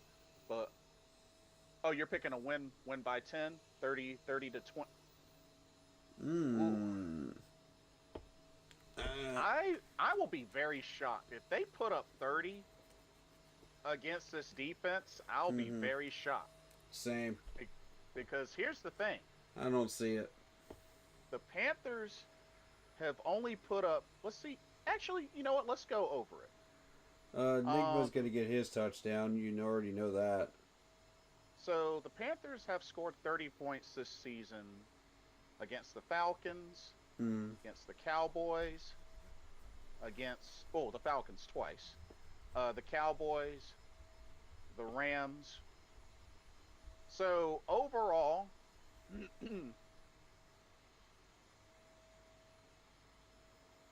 so the Cowboys, you know, and see, that's the thing. Cowboys, another game, won by a field goal. Falcons, same thing, by a field goal in overtime. Like, I give Carolina credit for their resiliency. It's definitely been on display. It's definitely been on display.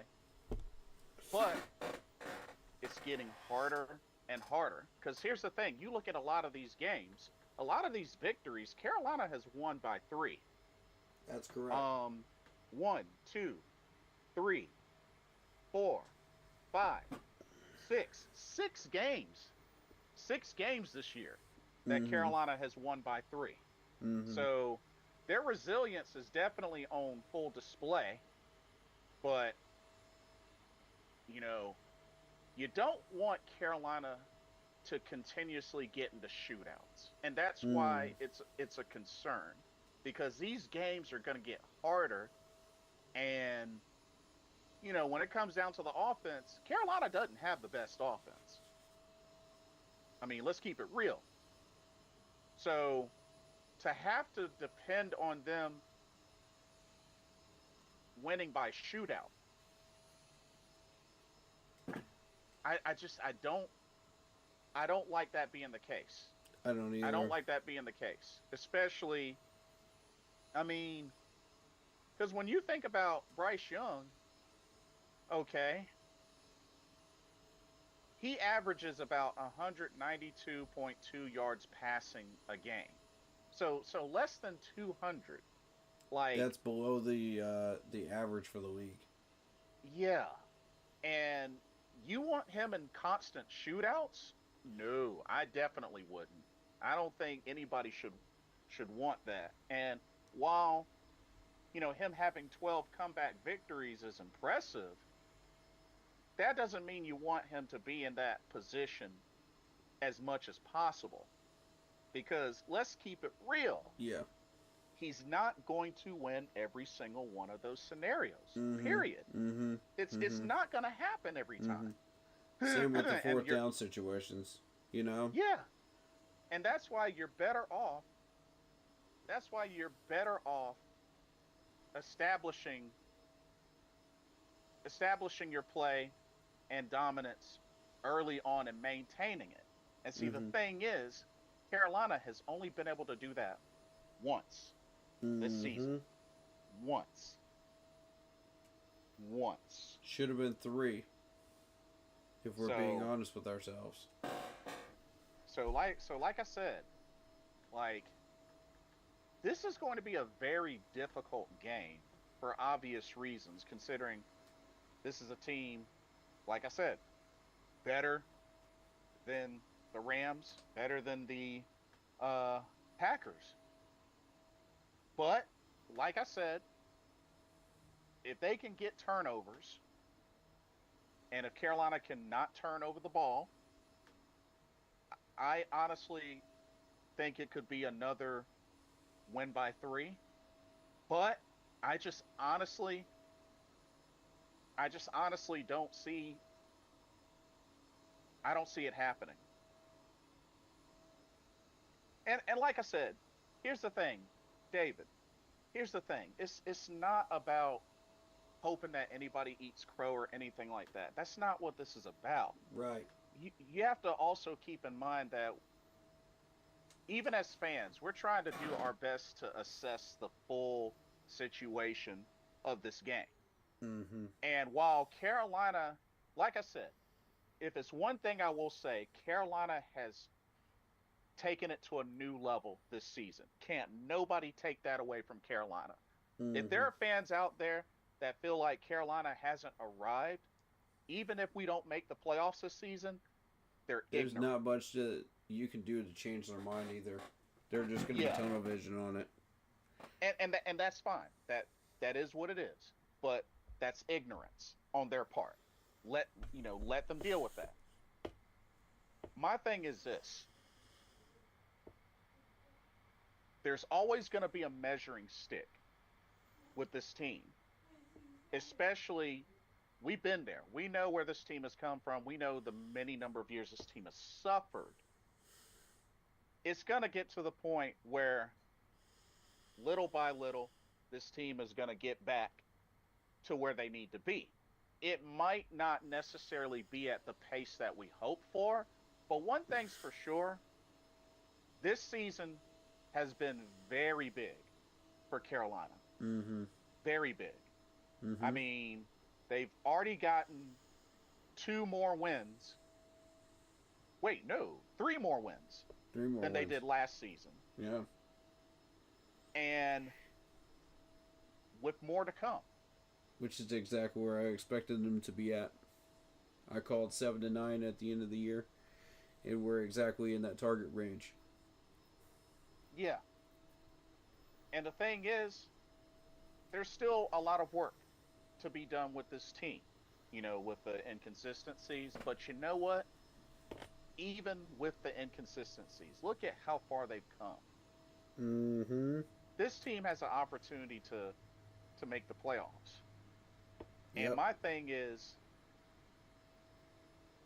they got a chance to potentially do it Sunday, especially if things fall in place and Tampa Bay eats the big one against Miami. But my whole thing is, this team still has to go out and get it. And right now they have a big opposition in the Seabirds, a team that has a team that historically has had Carolina's number. Mm-hmm. Now, I will say this. Carolina has the chance to make an even bigger statement that'll trounce the statement that they made against the Rams and the Packers. Mm-hmm. And I wonder if they can actually pull it off. I'm not so sure, but I believe that if they can play to their best strengths, disciplined, then you know what? They can shut everybody up.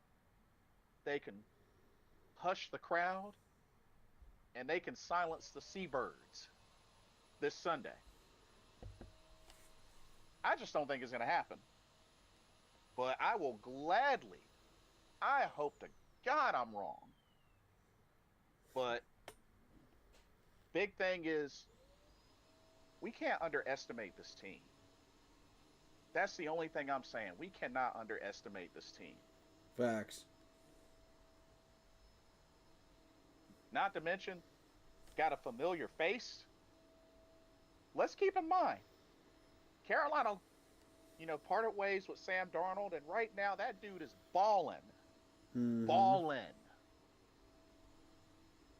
And he's going to face his former team. Mm-hmm. I mean, this is somebody that after leaving Carolina went on to become a two-time Pro Bowler. Mm-hmm. This is something that this man has never even sniffed in the first 3/4 of his NFL career. And this dude is a former first-round pick.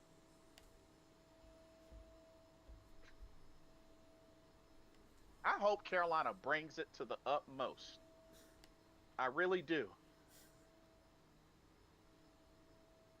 But this game makes me nervous.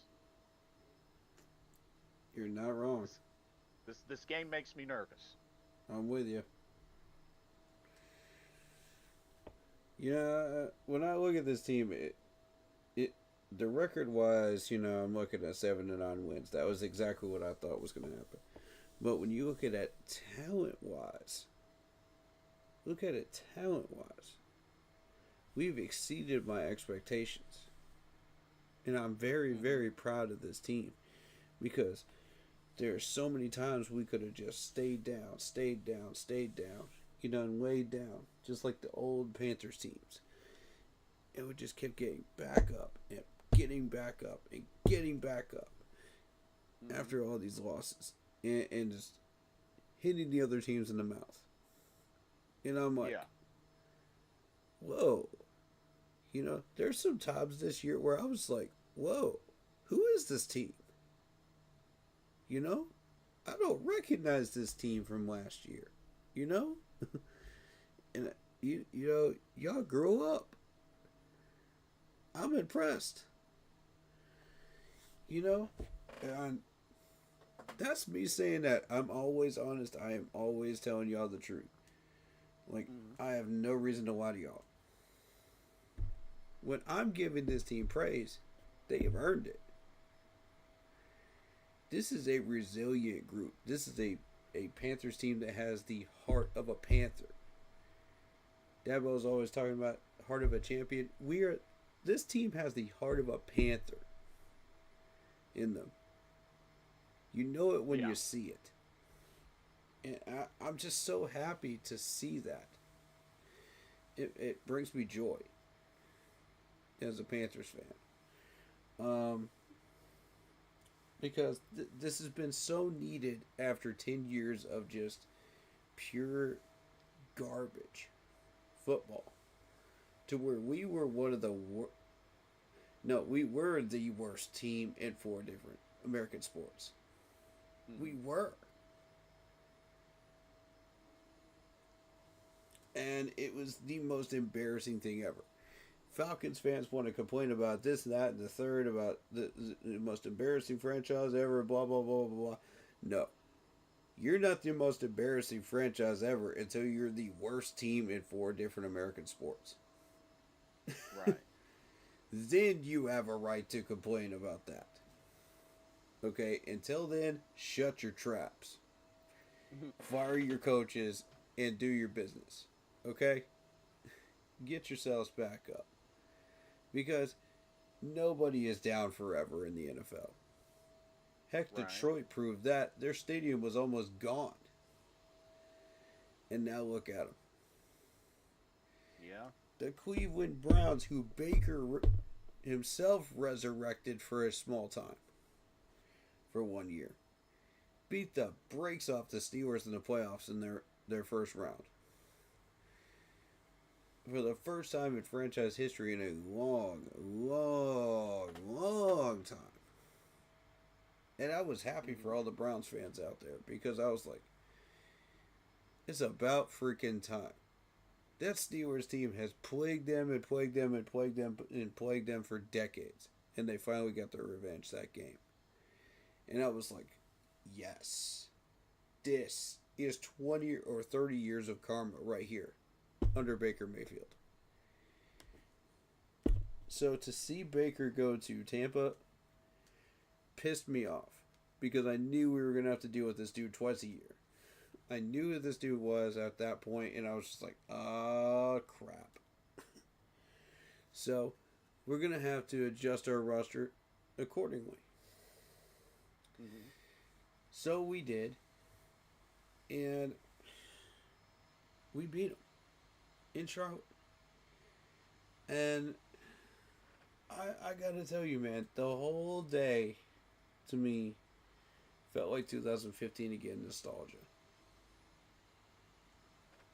And they were handing out energy drinks in the parking lot, you know, for the pregame and whatnot, tailgates. I got one of these amazing rally towels. You know, if you were in the stadium, you got one too. They'll probably be handing out something for the Seattle game too. So be aware of that if you're going. But I'm telling you, the whole doggone day was just lit. And if we bring that energy one more time to Bank of America Stadium, it could make a difference. It could. Yeah. But I just want to say how proud I am of the resilience, though. That's something we've never had for 10 years. And it's back. Oh, yeah. Facts, the inconsistencies need to be corrected. David Screw says, yeah. Yes. I think, and me and David were just discussing this earlier, if Dave Canales would get out of his own ego and get out of his own way and hand the playbook over to Bryce Young for the rest of the year, we can win the next 2. It's possible. And we could have beaten the Saints twice. And we probably could have beaten the Patriots as well. Yeah. I don't know about the Bills. I think the Bills were too dangerous at the time. We could drop that one safely. That's fine. And you're going to have a letdown game at some point down that line, which would be a Saints game. Which is fine. But at that point, it won't matter because after week 3, that's when I start counting. Because that's when we found our identity in our playbook, in our offensive mindset.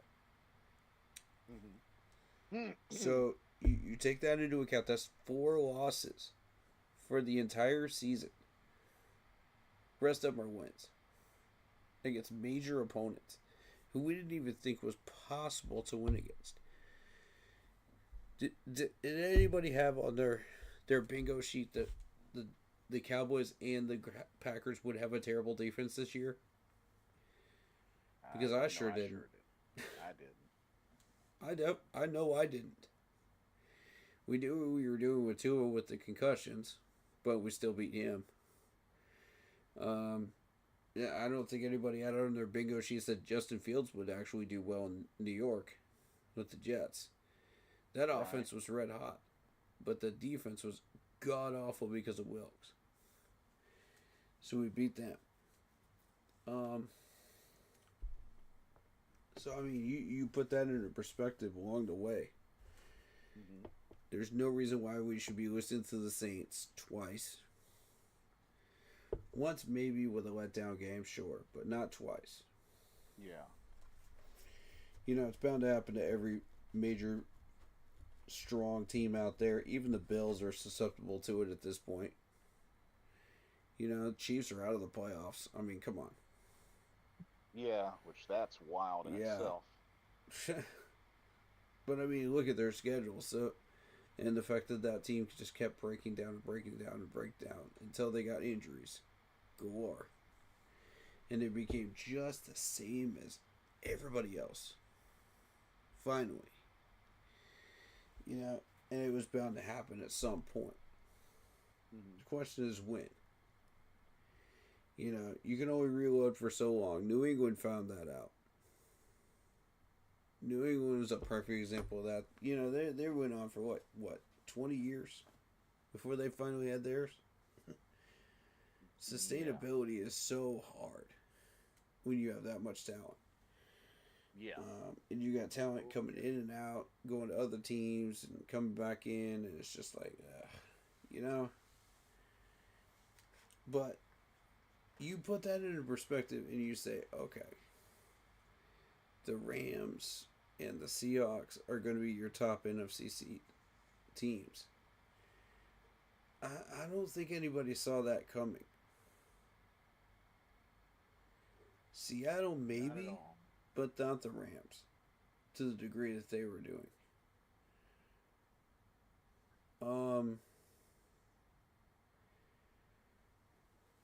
So once that finally happened,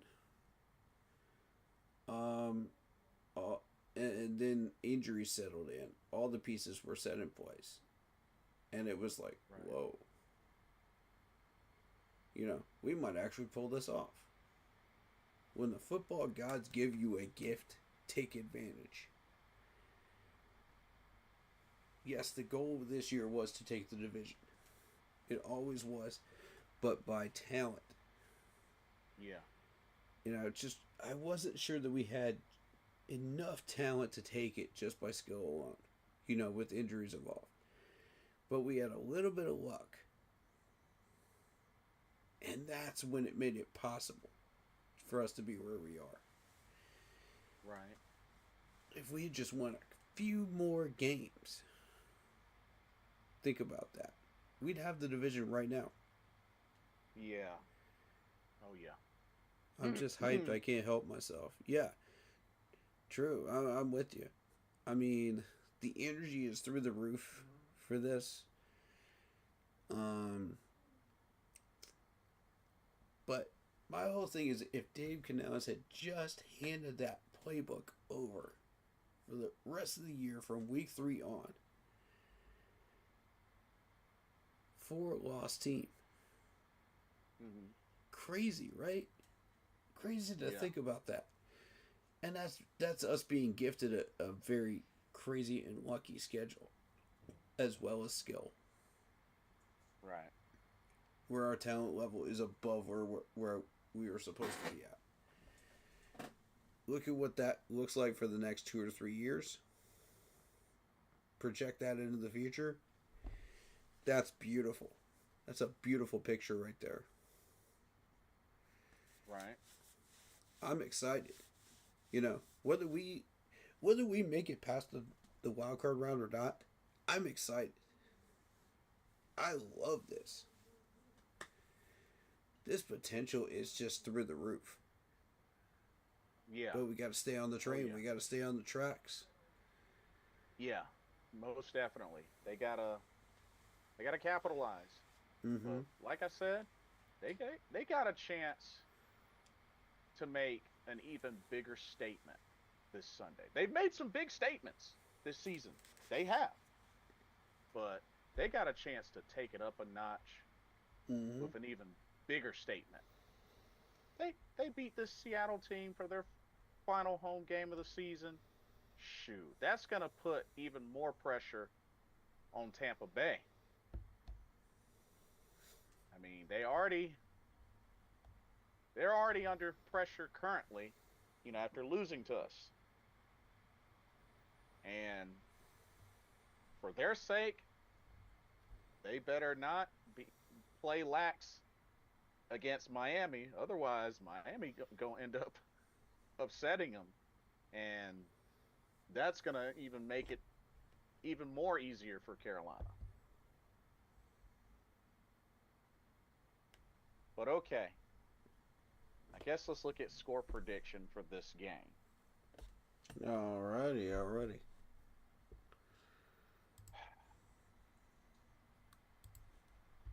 Well, I can tell you right now, I don't see us putting up 30 against Seattle. Mm-mm.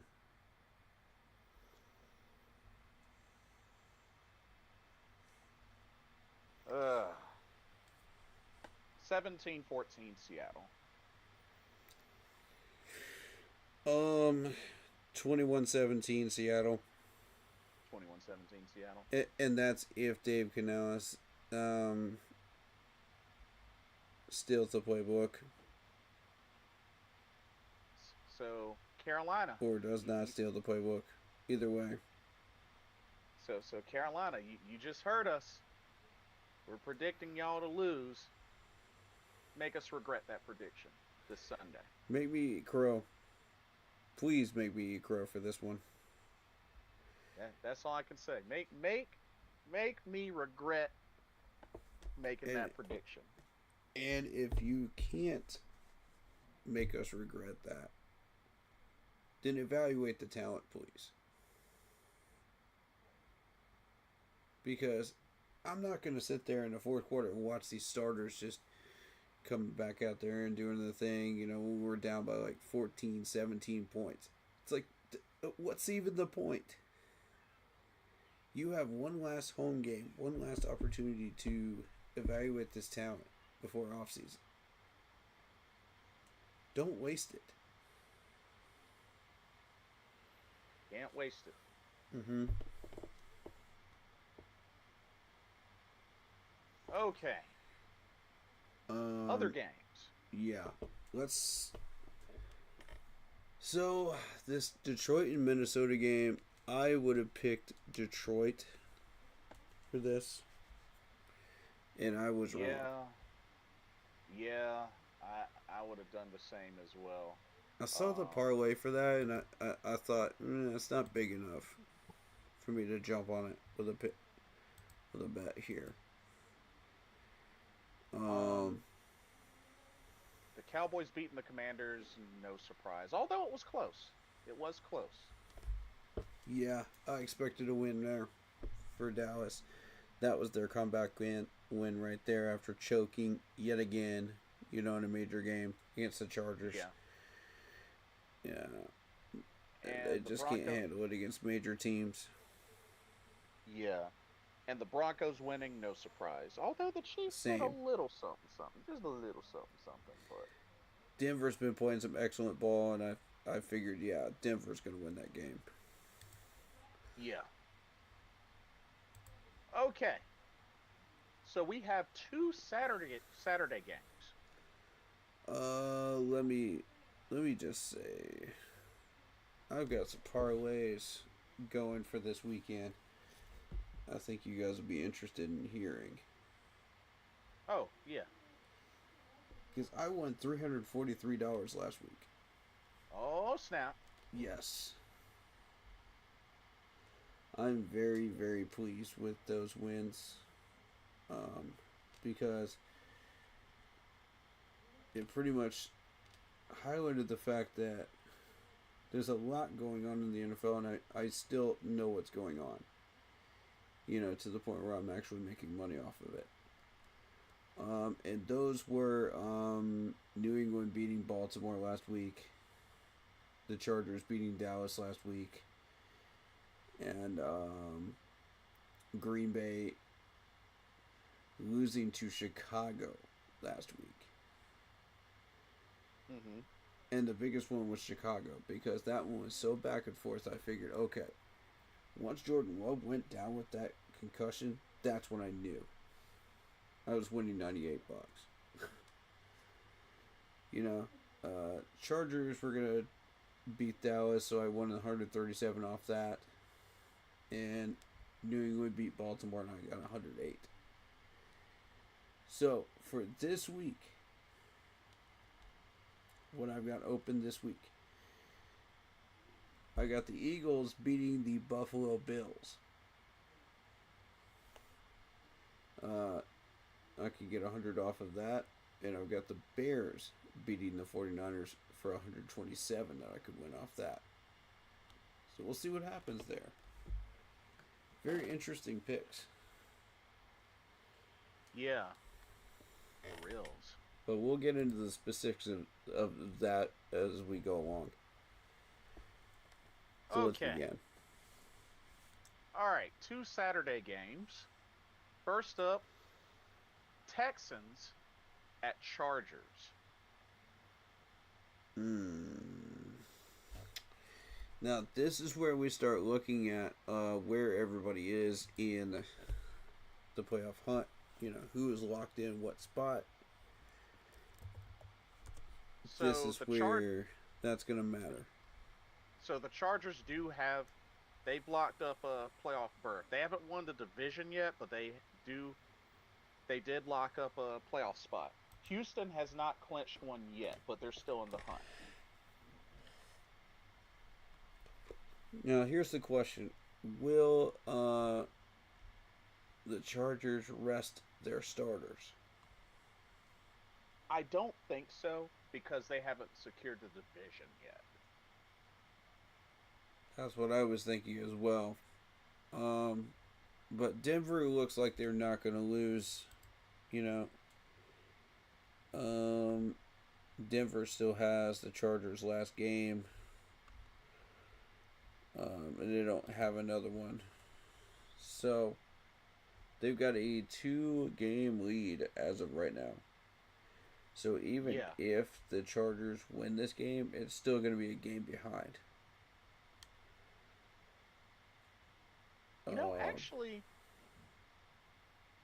Actually, that's a good point. So wait a minute. I guess ESPN hasn't updated this, because wouldn't that mean Denver? So Denver should have the division then. Okay, I'm confused now.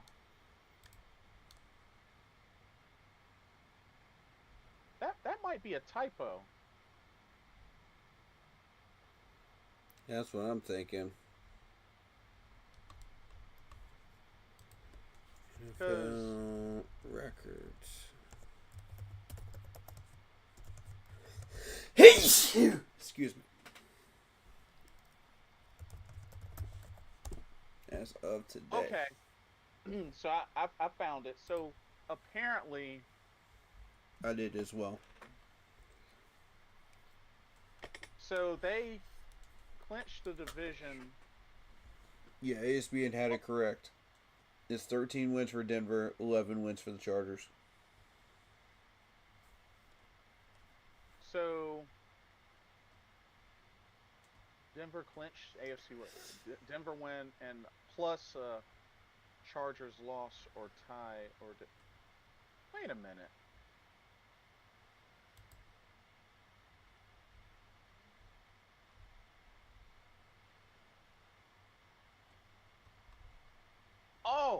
Oh. Okay, I see why. I see why. Denver Denver still has one game left. Chargers has 2 games left. Yep. That's why. Yep. So the Chargers could win out, and if Denver loses that last game against the Chargers, okay, okay, so that is correct. That is Yep. correct. Mm-hmm. Okay. Which I don't see Denver losing that game against the Chargers to finish out. The Broncos will beat KC. They already did. Chargers will probably beat Houston, and then it'll set up that last game. So I'm thinking that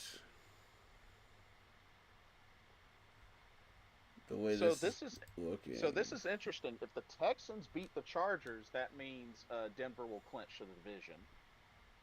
Mm-hmm. Well, Is Houston playing good enough ball to beat the Chargers, though? oh, also Houston is on a 7-game winning streak. They are indeed. But look at the teams that they've beaten. Jaguars, Titans, Bills, Colts, Chiefs, Cardinals, Raiders. So there's a mix. There's a mix. Yeah, it's a mixed bag. The last 2 or 3 haven't been good teams. So this is an opportunity for them to prove, yes, we are that team. We could beat a better team again. Bills have been choking. Colts have been choking. They have struggled on the road. They're And 4 and 5. that Jaguars win was before Jacksonville got amped up too. Or they're 4 and 3 on the road. I'm sorry. Mm-hmm.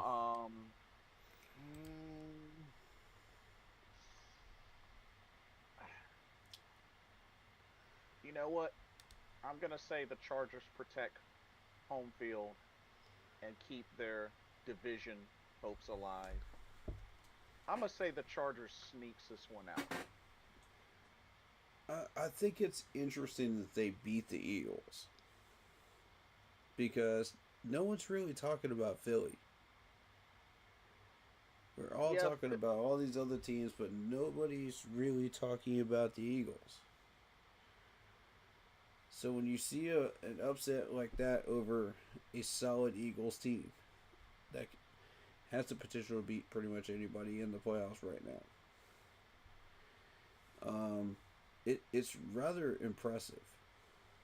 Plus, you beat the Cowboys too in a beatdown. Mm-hmm. You know, and the Chiefs. You know, plus a Steelers win early on. Let's not ignore that either. By 15 points. In LA. Uh-huh. This is a very dangerous Chargers team. And anyone that is overlooking them is a fool. You know, Chargers, how badly do you want this division? That's where I'm at. Because, yeah, Houston's going to give you a fight. They're 10-5 for a reason. Yes. But Jacksonville's been red hot. This is going to be a real battle. I think who has the better quarterback? Herbert is the better quarterback. Wide receiver wise, you know, Texans have you beat there. Defensively, you're about even. I think it's going to come down to field position and who is the better quarterback when they're given the amount of time that they need with enough timeouts. I got to give it to Herbert. So we're in agreement. We're in agreement. Chargers. Yep. Looking like. Mm-hmm. Herbert's got 25 touchdowns. CJ's only got 16. So yeah. Alrighty. If Now you're betting, this, watch out for that last minute interception by her though. Watch out for that. right. That can cook you. Now this second Saturday, the Saturday evening game, this is another big one. Ravens at Packers. All right. Packers have clinched their spot. Ravens have not. Yeah, Ravens are still in the hunt. Ravens Packers, are still in the hunt. They need this game. Packers Yeah. are going to be resting their starters. Baltimore, take advantage. This is an opportunity to get a rebound game here before the Steelers game. I would take it if I was Baltimore. I'd go all in. That's 2 road games, by the way. Against 2 very, very tough opponents.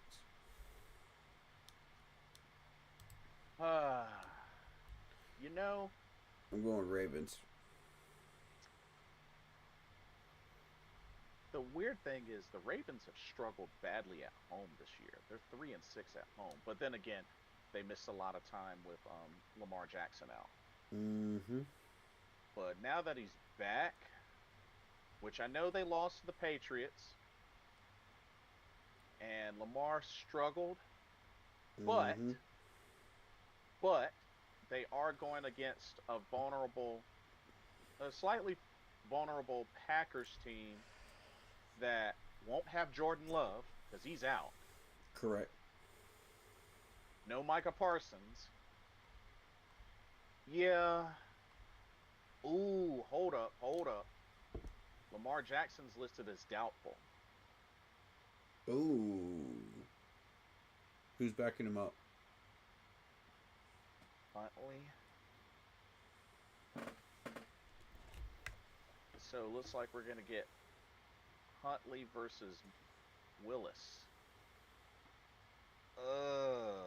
That just totally changed the. And even Malik Willis is questionable. Mm-hmm. Oh, dang. Now I really don't know.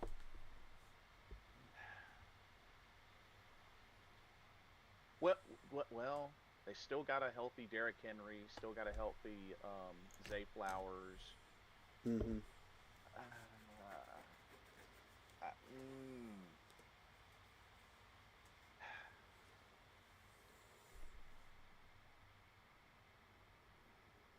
Let me see how did Malik Willis do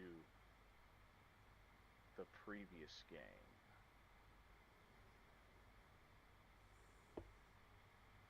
Oh well, they're coming off a 2-game losing streak. Oh, well, Malik Willis did a little something, but It's not enough.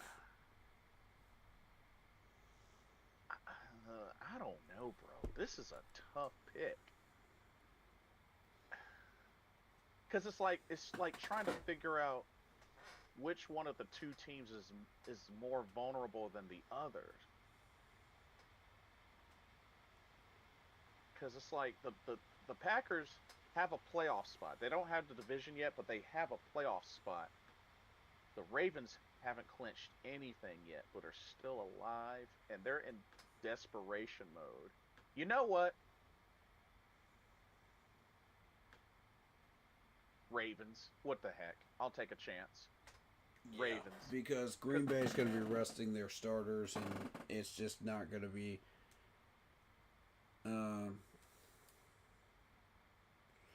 The Ravens are in desperation mode, so it's easy for me. Okay. So those are the 2 Saturday games. Now, Sunday games, of course, we did our predictions for Seahawks Panthers. Eagles at Bills.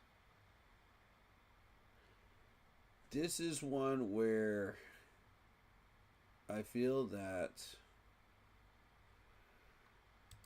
I put money on the Eagles. So The parlay looked really nice for this one. Um, and I think it's going to come down to people are underestimating the Eagles. They're thinking, oh yeah, the Eagles are just kind of that team that's floating around, not doing much. And the Bills have been known to drop games like this. Pay attention to Buffalo's schedule. Look at this. When they faced the Texans, they lost 23-19. They lost to the Dolphins 30-13. They lost to the Falcons 24-14. They lost to the Patriots 23-20. You know, they're kind of having a little bit of letdowns throughout their season. Enough so that it's a concern if you're a Buffalo fan. Oh. And look at this Bengals score. Now, normally you wouldn't pay attention to this, but look at this, 39-34. What's going on with that Buffalo defense? Because the week before they beat the Steelers 26-7. This has kind of been a wishy-washy defense for Buffalo, and it's something to pay attention to. You know what the interesting thing is? Both teams have been kind of streaky. You know, two different times. Two different times the Bills have had 4-game winning streaks. Two different times the Eagles have had 4-game winning streaks. Right now, Eagles won their last 2 games. The Bills against weak teams currently are on a 4-game win streak. The Bills are, which were Steelers, Bengals, Patriots, Browns, which, you know, there's a mix. Now, I want to point this out. With the Eagles, they just got through beating the Packers, the Lions, the Cowboys, and the Bears. Well, they played all 4 of these teams. And then the Chargers, so that's 5 tough teams. Back to back to back to back to back. And they lost most of those. So, this is an Eagles team that does have a weakness. And it is the defense. Once they faced the Cowboys and the Bears and the Chargers, it was the defense. But here's the thing. They failed to get more than 26 points against the Packers and Lions combined. That's a concern if you're an Eagles fan right now. And you're going into the playoffs, you're thinking, okay, yeah. Well, we got to fix this offense. We got to get ourselves back together. You know, but we got a 3-game lead over the Dallas Cowboys. We'll be fine. We'll be fine. No, you won't. You face a West Coast team with that right there? Now, here's the interesting thing. Eagles have clinched their division. They have clinched their division. But now it's a matter of Buffalo's trying to get a number 1 seed. Yeah, and the Eagles are still fighting for the number 1 seed in the NFC.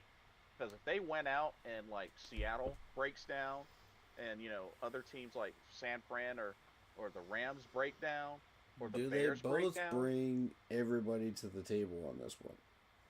Yeah. So, that's the question. Or do they both rest their starters because they're already in the playoffs? I think they're gonna do their best to push for the top seed. I think especially so too. Especially if they're still in contention for the top seed. Yeah. They both have something to prove too. The Eagles have to prove, okay, yes, we could beat a major playoff team this late in the season. The Bills have to prove we are not that same team that keeps getting upset every now and then. You know, we're not that weak team. We do deserve the number 1 seed. I'm gonna take a chance, and I'm gonna say Bills. I'm going Eagles. You're going Eagles? I think this is the Eagles' chance to prove that they are that team. They've already beaten the Packers. You know, did they lose to the Broncos? Sure, but they lost 21-17. They beat the Rams early on. And the Buccaneers. Those are three major games to pay attention to right there. Weeks 3, 4, and 5. Because that, and then that Packers game really opens the door. Because that shows you, okay, this is who the Eagles really are. Mm-hmm. Are they streaky? Yes. Can they beat some of these teams? Yes. But they need to prove it on a consistent basis when they face a team like this. Mm-hmm. And the Bills drop games like this, and it's just embarrassing if you're a Buffalo fan. If you're trying for a number one seed and you drop a game like this,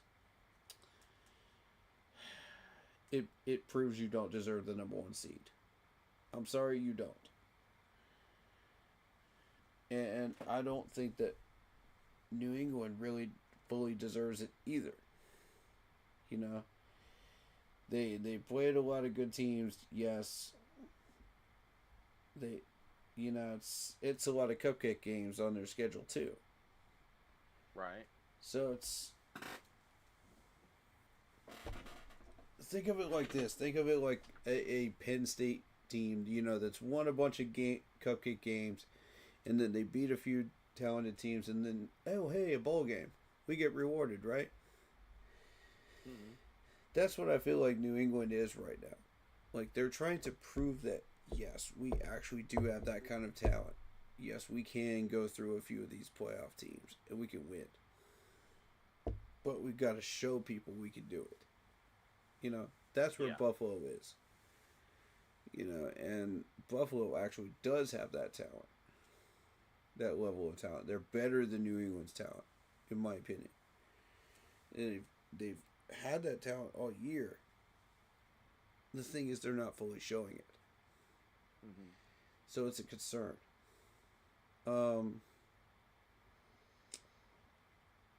Both fan bases have causes to be a little bit alarmed going into the playoffs, but if they can win, to the victor goes the spoils. Yeah. So they're both gonna go at it. And I got a bet going on the Eagles. All Sorry, right, Bills. You're gonna drop another one. You're going Eagles. I'm going Bills. Alrighty. Yep. Oh man, this next game. Cardinals at Bengals.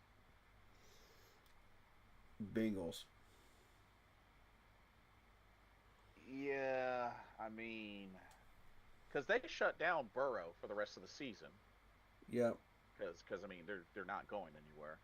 But I still think the Bengals have the better weapons. Yep. So, yeah, I have to say Bengals as well. Yep. But yeah. Okay. Seahawks with starting left tackle, one safety out. Yeah, we already talked about that. Davis Cruz. Yep, we covered it. Yeah. Steelers at Browns. Steelers. Yeah, this is kind of an easy one. Yeah, Browns. Ugh. Although, keep an eye on that Cleveland offense because they did put up 30 points against somebody recently. It was against. It was the Dolphins. They beat them 31-6. Yeah. But I mean, I feel like that may have been a fluke on that offense. Maybe. Yeah. Yeah, their last win was over the Raiders, which the Raiders are trash. Hey, show respect and put respect on Myles Garrett's name. Yeah. Which I think Myles Garrett, I think he's going for a new record. This dude is tearing it up this year. Let me No see how one's many even sacks he noticing has. it because he's with the Browns. Dude, he has 22 sacks. Mm-hmm. Mm-hmm. Say what? Mm-hmm. I saw that flash up on ESPN. I was like, holy God. Dude, he's already beaten his There's no career record. way. His season career. What? And no one's paying any attention to him because he's with the Cleveland Browns. Yo. Isn't that wild? This man, with the exception of his rookie year, has put double-digit sacks every year since 2018. Mm-hmm. Put some respect on this man's name. You better do it. Okay, you know what? I gotta see how much this dude is getting paid. I Mm-hmm. gotta see how much he's getting Mm-hmm. paid. Because I'm gonna tell you right now, if it's a weak contract, I am going to be shocked. Yep. And I'm gonna go in on that Browns management because they are dumb as crap. Okay, four year, 160 million. Okay, okay, Fair. okay. That's And fair. that's through the 2030 season. 123.5 million guaranteed. Okay, so that makes him the highest paid non-quarterback in NFL history at an average of 40 million per. This dude is getting 40 million a year. Oh my God. And folks out there, don't get slick because he's on a no trade clause. Ugh. We wouldn't have the money for it anyway. But he's on the freaking Browns. Ugh. Mm. Ugh. Ugh. Miles, you're on the wrong team, dude. Yeah, you are, for real. You're on the wrong team, dude. I guarantee you, he gets on a good team. That man is going to a Pro Bowl, guaranteed. Miles, you're on the And wrong that team will team, dude. probably be a major contender for a trophy. Let me see how the Browns have done since he debuted on there. Let's see, 2017. Oh shoot, they went. That was the year they went winless. 2018, Mm. they went 7-8-1. 2019, 6-10. 2020, they made the playoffs at 11-5. That was when they had Baker. 2021, 8-9. 2022, 7-10. 2023, 11-6. Oh yeah, they did make the playoffs in 2023. 11. Okay. And then Mm-hmm. last year they were 3-14. Oh, okay. So they've been mostly down, but they had a couple of seasons where they were up. Okay. Yep. And one I'll of give those them was that. Baker Mayfield. I'll give them that. But Miles, you on the wrong team, dude. Big facts. I Browns just gotta fans, you do not deserve this man. You don't. like. I mean, what is it? Is it their offense that's suffering, or is it just? Why are you wasting all that money? You know what? Let me see who And has the. all that talent. Let me see who has the NFL season sack record. Dude, it's a Michael Strahan, 22 and a half sacks. He's about to beat the record. What? He's about to beat the record. No. He just needs one What? more sack. He just needs one more sack. Oh my God. And he's got 2 games to do it. Yo. Myles Dude. Garrett's about to break the record. Because right now the record is 22 and a half, tied by TJ Watt and Michael Strahan. Ooh. Myles is about to beat the record. Oh my God. Yo.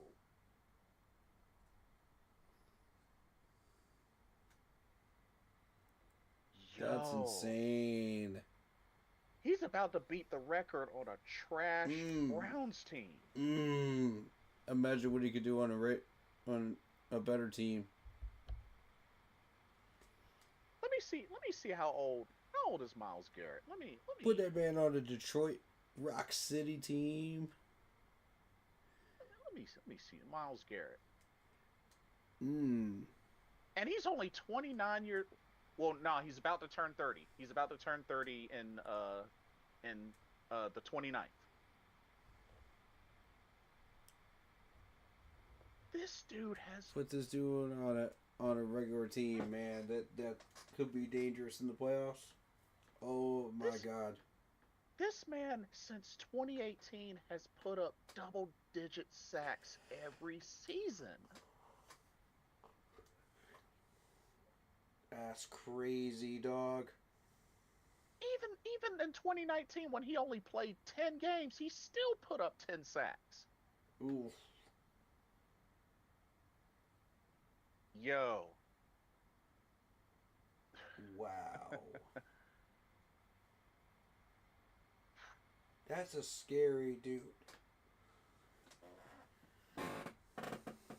Cleveland, I mean, I know he's been to the playoffs twice, but it's like Cleveland, like Holy. Miles is on the wrong team. I'm a die on that hill. He's on the wrong team. He's on the wrong team. Absolutely. Absolutely. Like this dude I'm is concerned about the whoever record. gets him.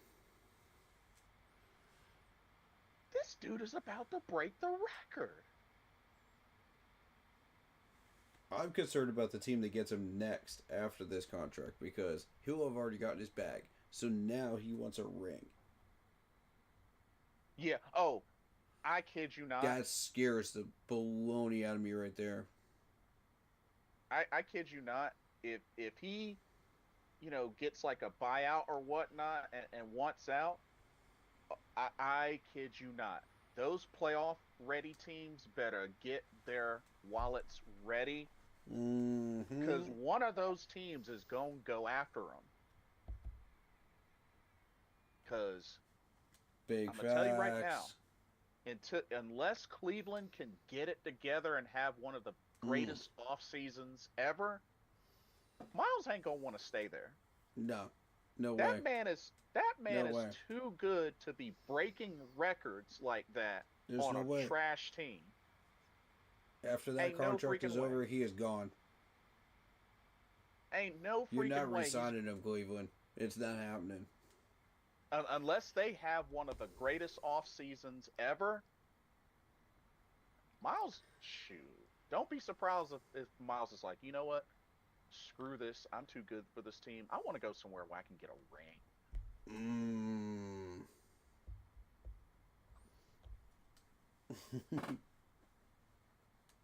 I mean, look at these numbers. So, even rookie year had 7 sacks. And then 13 and a half, 10, 12, 16, 16, 14, 14, 22.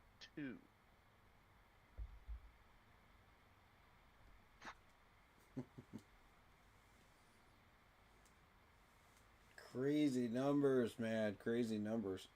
And this wasn't this the same dude. This was the same dude that got suspended after that brawl with Mason Rudolph. Because I think, he threw his helmet at him or swung his helmet at him? Or something like that? Ooh. And, even despite that, this dude comes back from suspension and continues to wreak havoc. That's amazing. Shout out Myles Garrett, man. Ooh. You know what? How did this dude do in college? Oh Lord. In Texas A&M, first 2014, 15, 16. This dude finished with 32 and a half sacks Mm. with Texas A&M. Wow.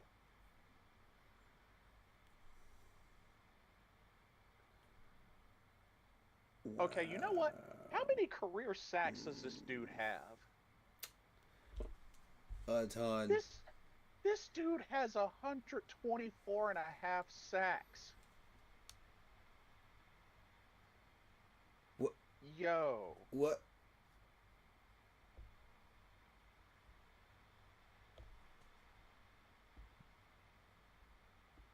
Wow. Wow.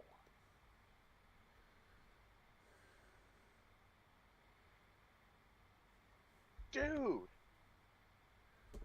Hold up, hold up, hold up.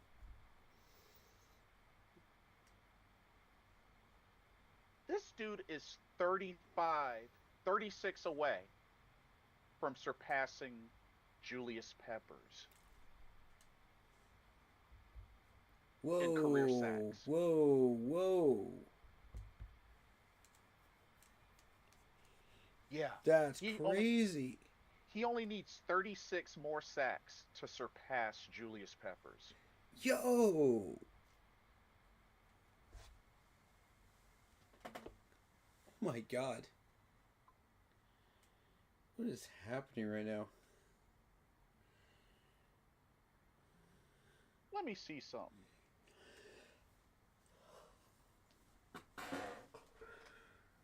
Seven-time Pro Bowler. Four-time first-team All-Pro. Mm. Oh, he's about to get an 8th Pro Bowl. Oh, trust me, he's about to get an 8th Pro Bowl. Oh yeah. Defensive Player of the Year, 2023. That's a lot.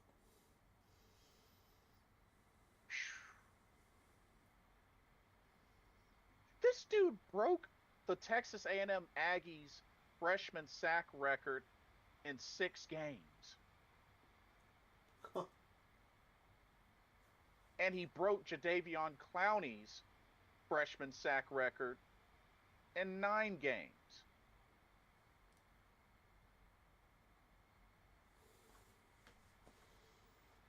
Yo. Say what? Oh my God.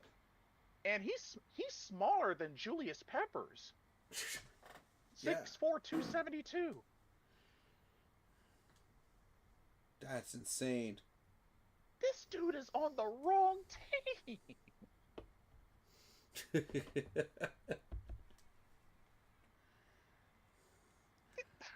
Point freaking made right there. Point made. I don't get it. Bro, I don't get it. Like, he's trying to get his money. Point blank, he's trying to get his money. But I'm telling you, bro, unless Cleveland has a mega offseason, that dude is not winning a ring with Cleveland. Ain't no freaking way. Nope. Nobody is. It's Cleveland. You only go to Cleveland to get it back. Oh, and he's getting pissy right now. Oh, you know that man is happier as hell. Oh, look 32 tackles for loss this season. Jesus. You know that man is happy right now. He is living his best life right now.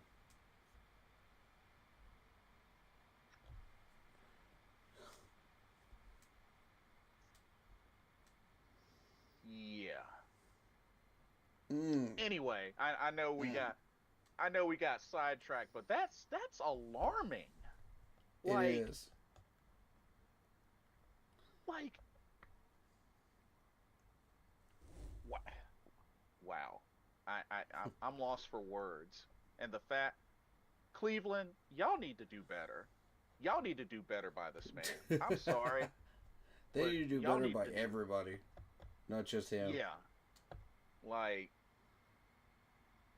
oh my God. Cleveland, you're so dumb. I will say, y'all are smart in locking him in on a no trade clause. Yup, that was smart. Yeah. That was smart. Mm-hmm. Because You let him not have that no trade clause, you best believe there would be teams opening up their wallets to be like, you know what? Oh yeah. Like, you know what? We know it sucks over there in They Cleveland. wouldn't How even about you? hesitate. Shoot, think about if he went to a team like the Rams or the Jaguars or the Eagles or the Ravens. Shoot. God forbid the Ravens. Oh my God. And they need a Or if he pass rusher right now. or if he went to like the Falcons or Bucks. Mm. Anyway, let me shut that down because I don't want to put that out there because Um. Okay, we're in agreement. Steelers over the Browns. Okay. Saints at Titans. Oh God. Saints.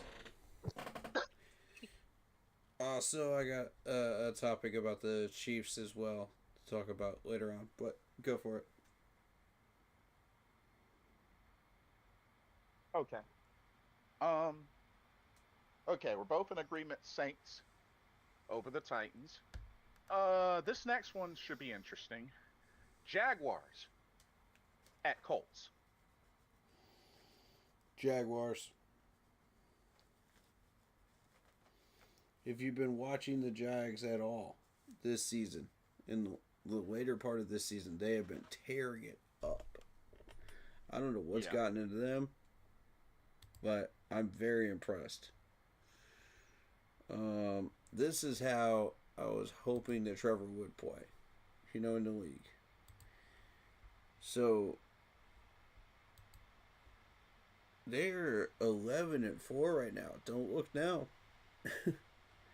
But this is a 1, 2, 3, 4, 5, 6 game winning streak for them Jaguars. Yeah. They came into the league at the same time we did. They have beaten the Chargers in a blowout, I might add. They beat the Colts in a blowout. And they beat the Broncos last week. What is happening in Jacksonville? What are you guys putting in this Gatorade? Oh my God. Like, that is ridiculous. I saw that Jaguar score against the Broncos, and I was just like, what am I looking at right now? Is that score real? I was sitting in the stadium just going, what? There's no way that's right.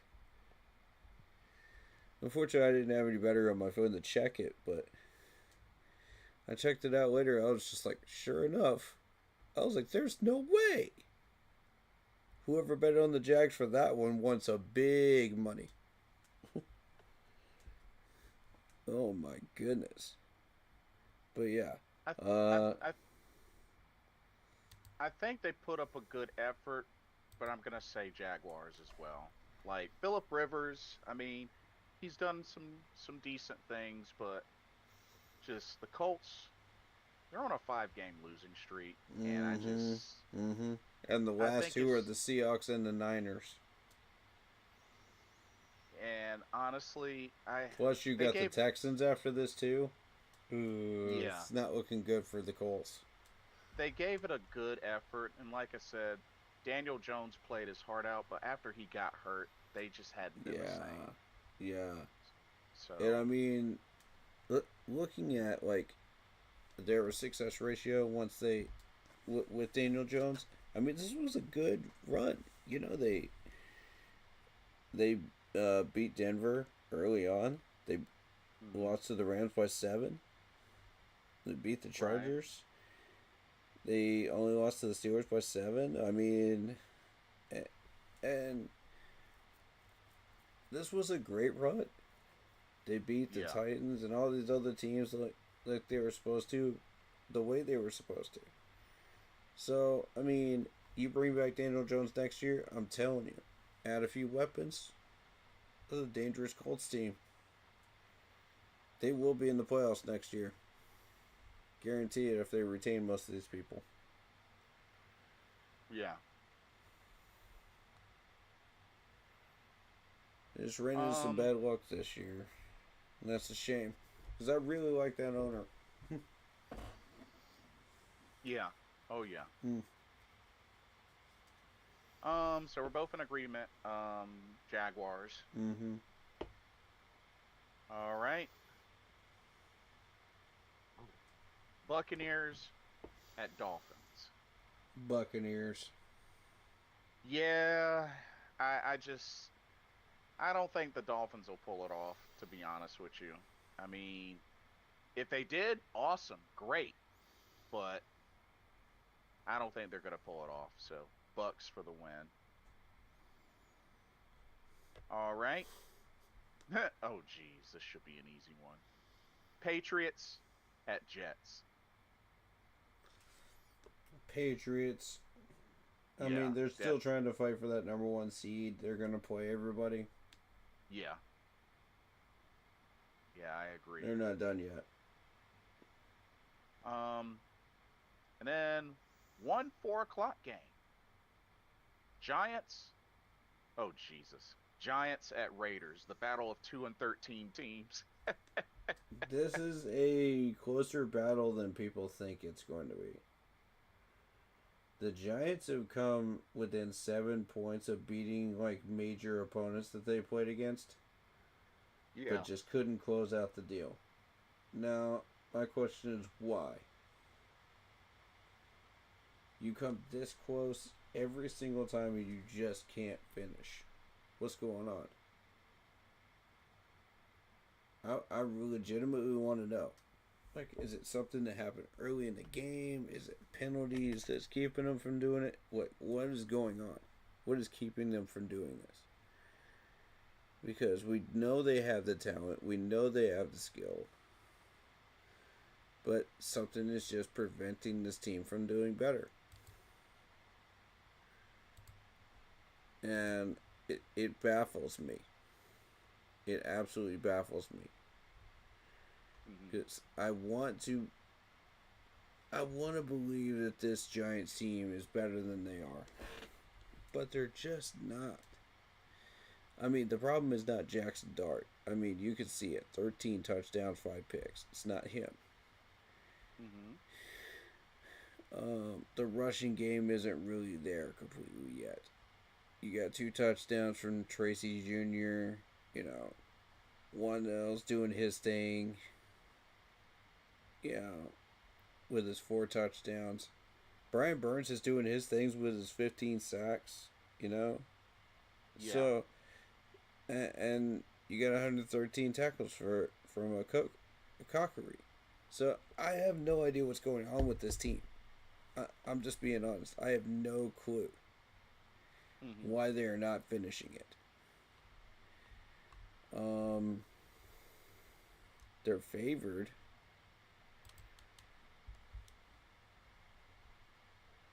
But I have to say Raiders on this one. Raiders have more talent. So the interesting thing is the Giants have yet to win a game on the road. They're 0-8 on the road. So when you look at the Giants, I mean, like, these are games they should be winning. It's the perfect example of this is the last 2 games here. It is a 29-21 loss to the Commanders, a 16-13 loss to the Vikings. Come on, you're that close. You're just not finishing. A 27-20 loss to the Packers, 24-20 loss to the Bears, 34-24 loss to the Niners there. It's the Broncos game, they lost by 1. I mean, you're that close, and you're just not finishing. It's got to drive Giants fans nuts. Yeah. And they're, 2 of the worst teams in the league. And I know many could say that, they could be vying for that draft spot. Dart's been throwing some some absolute bomb passes, man. I love Jackson Dart and his accuracy. As a matter of fact, they're the two teams at the bottom right now, the Raiders and Giants. You have your quarterback, Giants. There's no question Dart is your guy. Yeah. The question is, what are you going to do about it? I'm going to say, you know what? I'm going to take a chance. I'm going to say the Giants get their first away game, their first and only away game victory. I'm going Giants. You know, I tried to pull that card against the Commanders and Vikings, and it just didn't stick. I can't do it this time. I can't do it this time. Fair I'm sorry, enough, fair Giants. enough. I can't do it. Raiders. Plus, you're playing in LA. Let's see. All right. Next. Oh, let me go back to here. Here we go. Ooh, this is the Sunday nighter. Mm-hmm. Bears at Niners. Battle of 11-4 teams. Both pretty much have a spot locked up in the playoffs. Yes. So, my thing is, Niners are pretty much trying to better their seating, aren't they? Yeah. Both are trying to go for home field advantage. They may still play their starters for this. If they do, odds are Bears. At this point, considering what we saw in Green Bay, if both of them are playing their starters, I've got to go Chicago. If they're not, then San Francisco might have a slight edge. San Fran's been hot right now. They're on a 5-game win streak.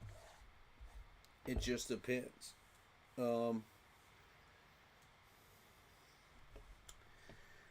I'm going to play it safe and say they're playing their starters, which means I'm going with Chicago. Yeah.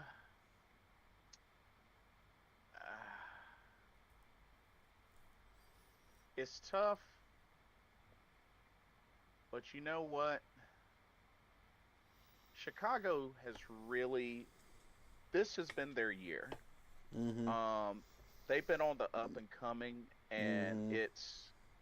it's at the point where I think it's going to flourish. So actually, I'm gonna agree. I'm gonna say Bears pick Mm-hmm. up the win. Should be good. Should be a good game. That could be potentially game of the week. And Mm-hmm. then the Monday nighter.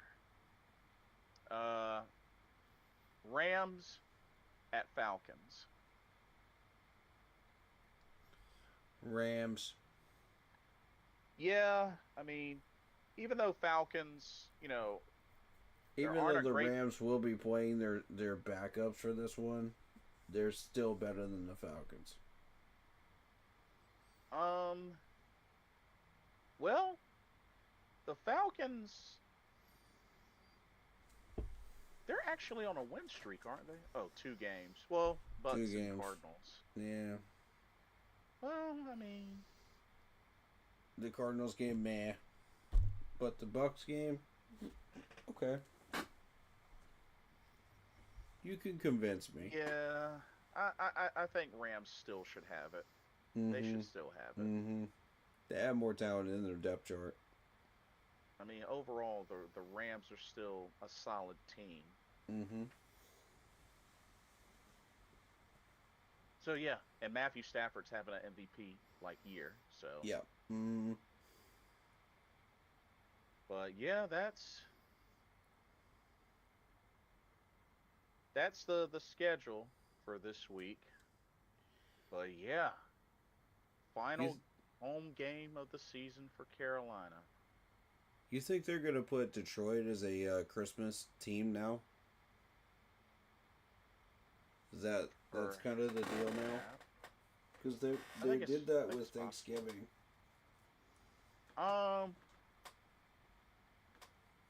Maybe, but I mean it's possible. Hmm.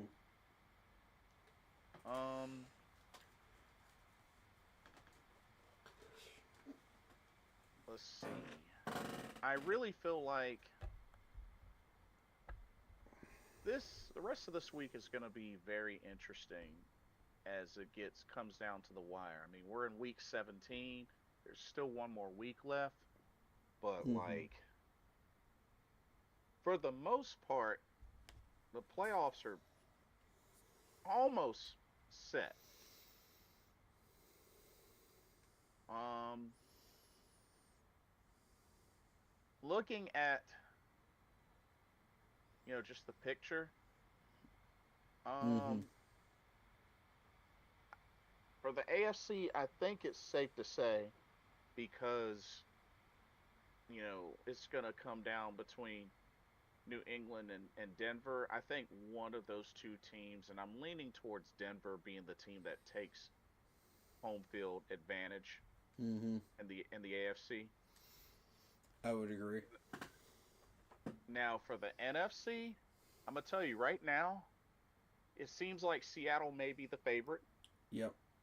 But if Yeah. Chicago can finish strong, Chicago's my dark horse. Chicago Um, having home field, that could be big. I mean, Soldier Field. Chicago's, yeah. Chicago's my dark horse in the NFC. I think they're a very, very dangerous team. But Yeah, if the Rams and the Seahawks battle each other for NFC Championship game, I would not be surprised. Um, yeah, AFC wise, I mean, you're looking at Buffalo and Denver. I mean, as far as my dark horse in the AFC, Chargers. yeah. But And also, favorable mention, Eagles in the NFC. yeah, Don't underestimate the Eagles once they get into the playoffs. yeah, good point. I mean, They're sleepers right now. but it's really interesting, bro. We at least know that it's going to come down to Tampa Bay or Carolina, and I'm putting my money on Mm, Carolina me getting that too. that last that last playoff spot. Me too. People are going to doubt us. They're going to say this, that, and the third about us. You know what? It's just fuel. It's Carolina fuel. has Carolina has made that mistake once. I don't think they're going to make it again. That's right. So, Carolina, definitely do your best in the Seattle game. If you can pull it off, awesome. Mm-hmm. Um, just stay focused. It's going to be a challenge. Y'all can do it. I'm not predicting it, but like I said, make me regret it. Make me regret it. I will gladly take that. Mm-hmm. But I got a just it couple more just comes topics. down to how bad do you want it? How bad do you want it? Yep. I had a couple more topics to discuss. First of all, Pro Bowl. Oh Uh, yes. Derek Brown gets snubbed. Oh yes, yes, yes. Big one right there. I'm not happy about that. I don't care for the Pro Bowl itself. But if you're going to not vote in the guy that was basically the anchor of this defense the entire year, and we're in a playoff division title hunt, come on. Are you really going to screw him out of a Pro Bowl vote? Come on, ladies and gents. That's just wrong.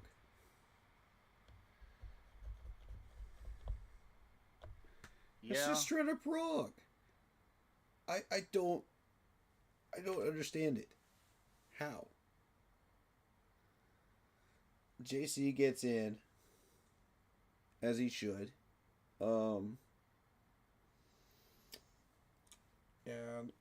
Austin Corbett for the Man of the Year award. I wasn't aware you could actually vote on that. But apparently you can't. I would be doing so tomorrow.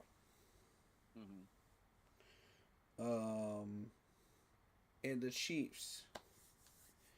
Let's talk about the Chiefs because there was a report on one of the bogus websites at one point saying the Chiefs were going to move out of their stadium. And then it hit ESPN. And with ESPN, it becomes legitimate. I was going, okay. So, they're going to be moving to Kansas City, Kansas. Not this year, but once that stadium is built with, I believe, a dome in Kansas City, Kansas. Leaving Missouri without an NFL team. And the stadium is likely to be bulldozed, from one of my sources in Kansas City. Who is a former Panthers fan, but now lives in Kansas City.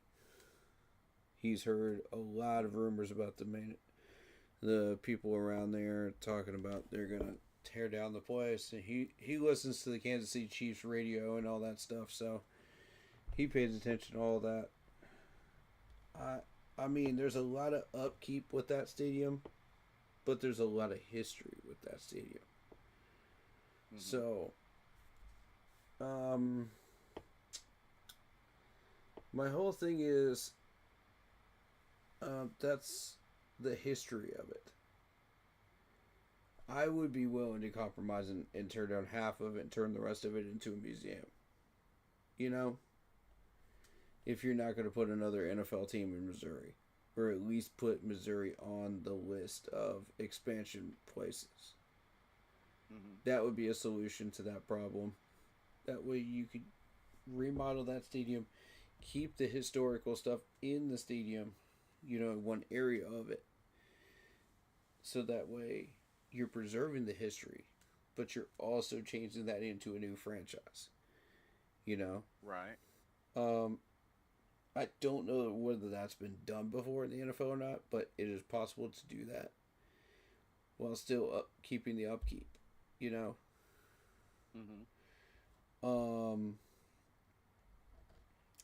There's a lot involved when it comes to that, which I have very little knowledge on. That's more Chad's area. So perhaps at some point we could get him on here and talk about that a little bit. But, and when we're not talking Panther stuff, you know what I mean? Yeah. But, yeah, there's a lot involved money-wise there, and it becomes very, very complicated.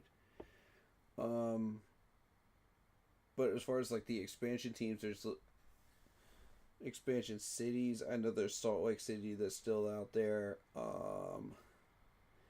They just took care of Vegas.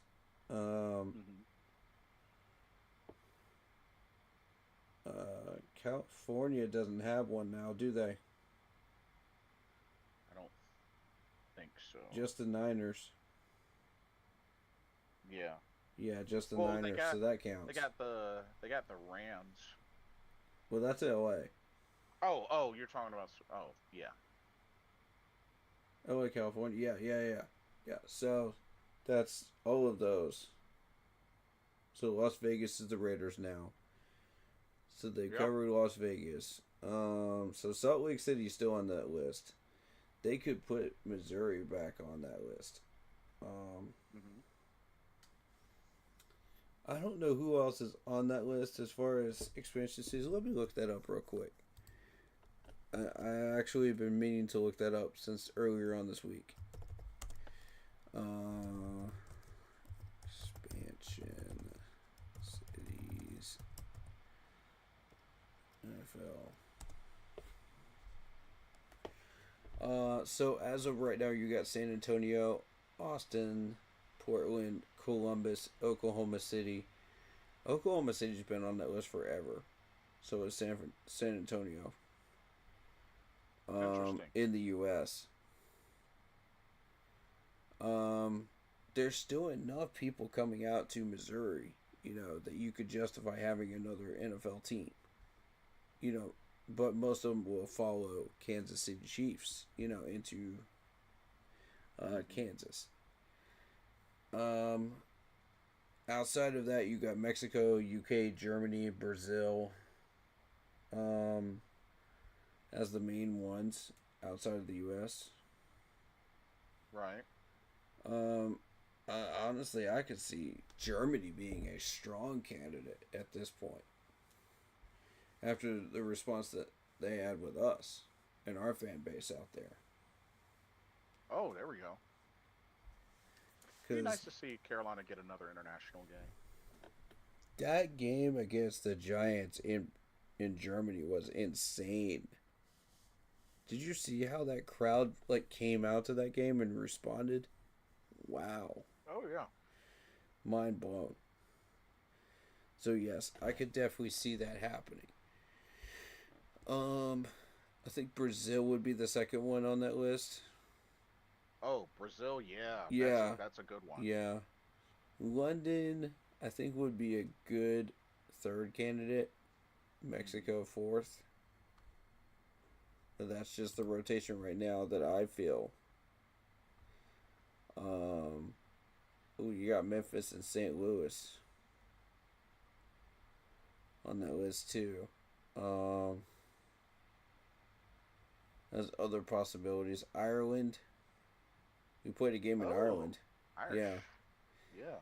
And there was a game in Spain as well. Yes. So, I think eventually it will expand out to Australia, maybe Japan in the future. Who knows if they find success there in those places. But yeah, Japan would be cool.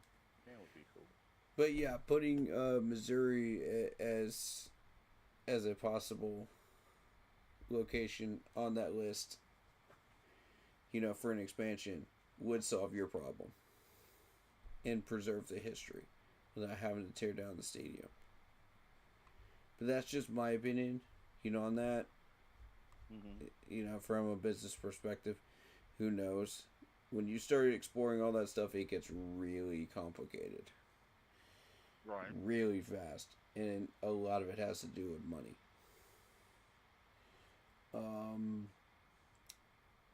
So, building the new stadium with the Chiefs, who do you think they will make a statue for the new stadium? Oof. Good question, right? Yeah. True. You got a few good choices. You got Patrick Mahomes. You got Travis Kelce, perhaps. You got Tony Gonzalez would be a good option. Mm-hmm. There may be a couple of other ones in that Chiefs history that are amazing too that would deserve a statue. I don't think they will do one for Andy Reid, but you never know. Maybe. You never know. But I mean, I just love Andy Reid. Just his whole history, where he came from with the Eagles and everything else, and just the dude's humble answer of I just want a cheeseburger after winning the first Super Bowl. I won't ever forget that. I love that. I love that, dude. Like right now, I just want a cheeseburger. I'm like, that is the most humble answer I've ever heard out of a head coach winning a Super Bowl. Ever. And it perfectly describes who he is as a person. He's an awesome guy. He's not asking for the moon. He's just enjoying life. You know? I can just imagine him going to a spot. Hey, Andy Reid's here. Hey, prepare him the special, his favorite. Yeah. I mean, if you don't love Andy Reid in the NFL, what are you doing? You know what I mean? At this point. Even with the whole cheating thing with the Chiefs. Everybody still loves the man. For a reason. Hey, can I get you anything? A cheeseburger? And the crazy thing is, like, I watched him struggle with the Eagles, you know. Great team, by the way. Loved everybody on that team. And one of them ended up on Ghost Hunters, too. So, it was super cool. Yeah, one of my favorite players on that team, Brian Dawkins from the Clemson Tigers, you know. And it's just, as soon as he landed in Kansas City, I was just like, this man's winning a dynasty. This man's starting a dynasty. There was no doubt in my mind. 2 trophies at least are coming to Kansas City at that point. Because I knew Andy. So this is interesting. He actually compares his cheeseburger obsession and uses it as motivation. Compares great plays to them, celebrates wins with them. He calls them cheeseburgers in paradise, and he likes specific styles like original Tommy's and In-N-Out Burger. And apparently back in 2022, he was surprised by his team on Christmas. Some cheeseburgers. That's amazing. He says a perfect play call feels like a good cheeseburger. He's like, he would promise the players a cheeseburger for good performance, saying, "Hey, I'll treat you to a cheeseburger. Bump a game ball. I'll treat you to a cheeseburger." That's crazy, dude. Oh my god. He likes.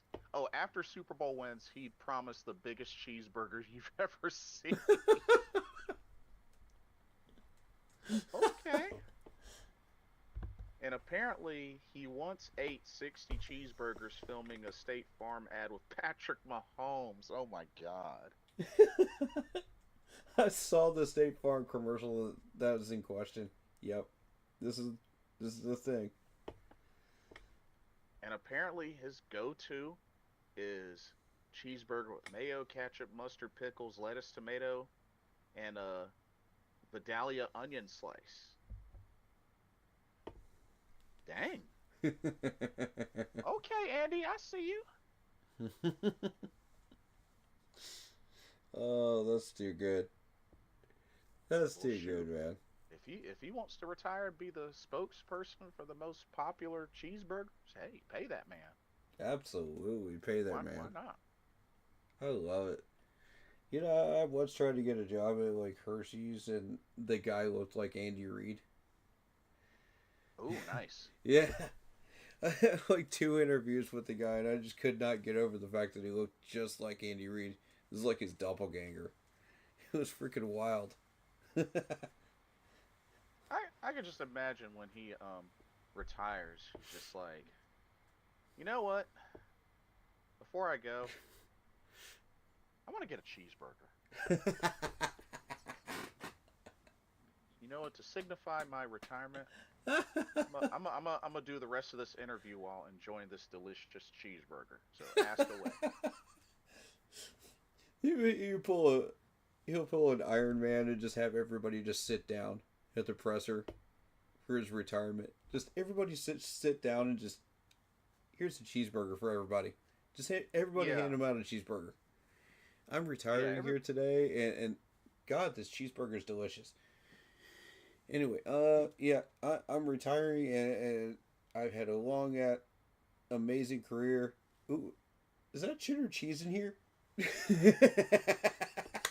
Oh my god. It'll be like, instead of the epic toast, it'll be the epic raise your cheeseburgers, and on the count of 3, everybody take a bite. Cheers. That's incredible. my God, Andy, please make that happen. I will love you forever for that.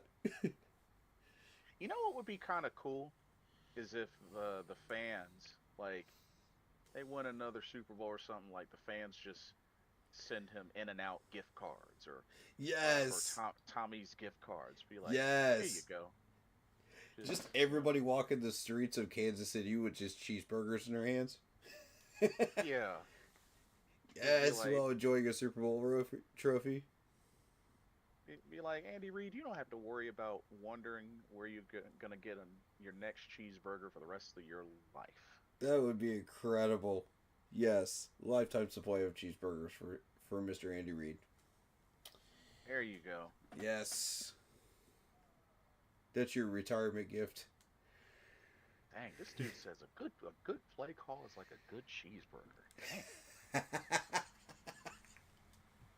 That one's one for the memory banks right there. I love it, dude.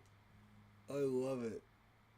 Cause I mean, everybody out there, y'all know what it's like to have a good cheeseburger. Let's just, If you're an NFL fan and you're a fan of Andy Reid, how do you not love that?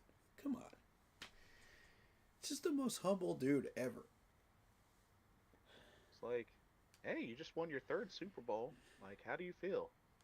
I feel great, but I would feel so much better if I had a cheeseburger right now.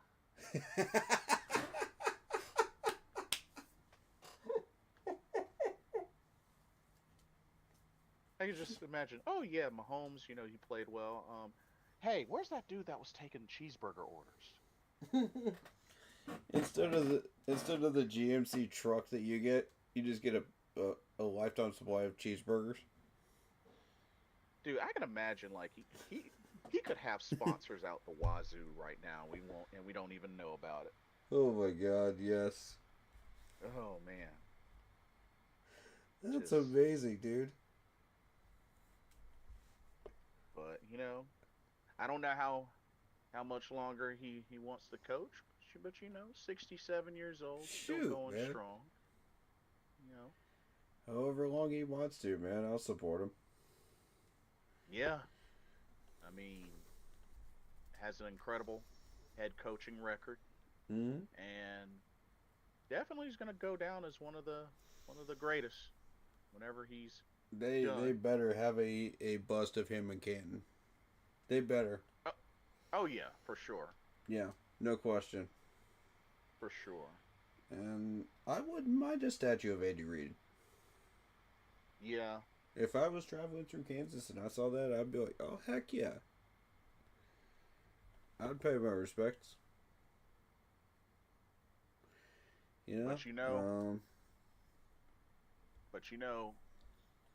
one thing that stands out a lot, the dude has had a barrage of coaching assistants under him that have ended up becoming head coaches.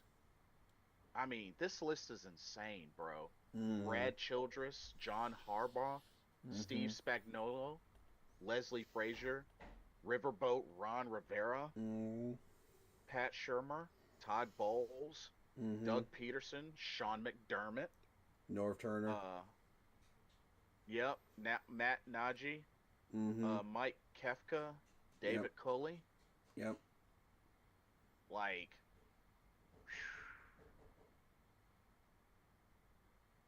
incredible, man. His coaching tree is insane. He deserves every bit of the credit that he has earned over these years. Every bit of it. But then again, I mean, he's learned under Mike Holmgren, who's another Super Bowl winning coach. Mm-hmm. So,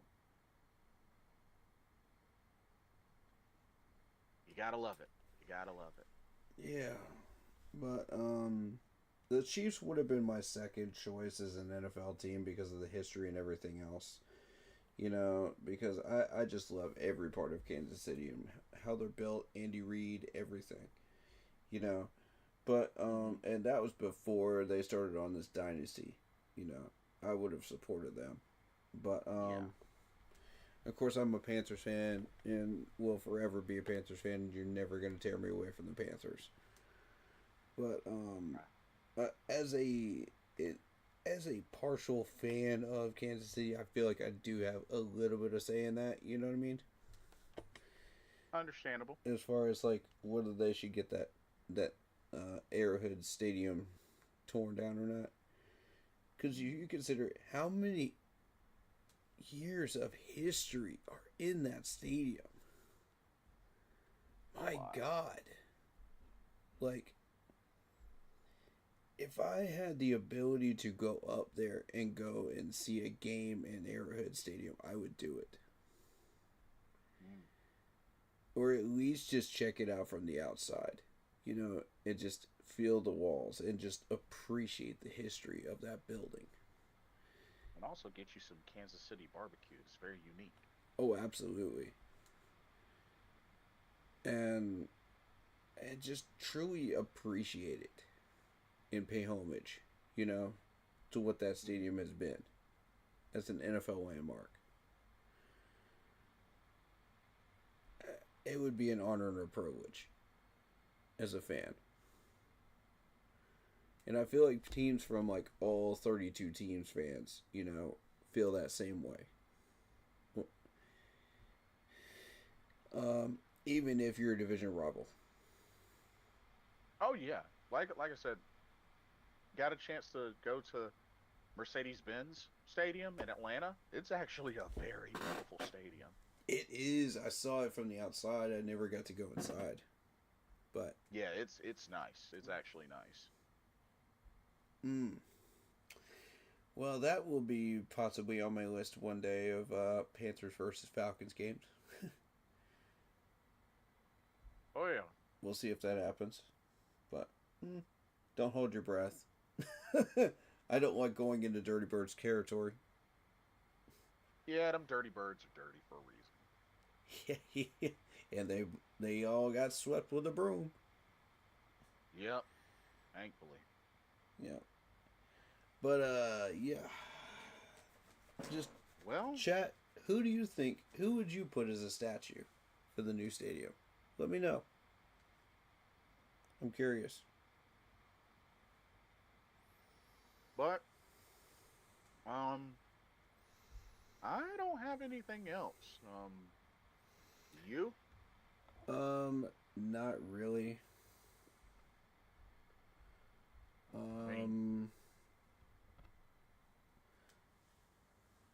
I think we have a shot at this division title. You know, we need to take it. Yeah. Like I said, let's put our best foot forward. And let's hope that you know, we got two paths here. We can either try to get both wins or we can totally 100% focus on Tampa, which I do recommend doing.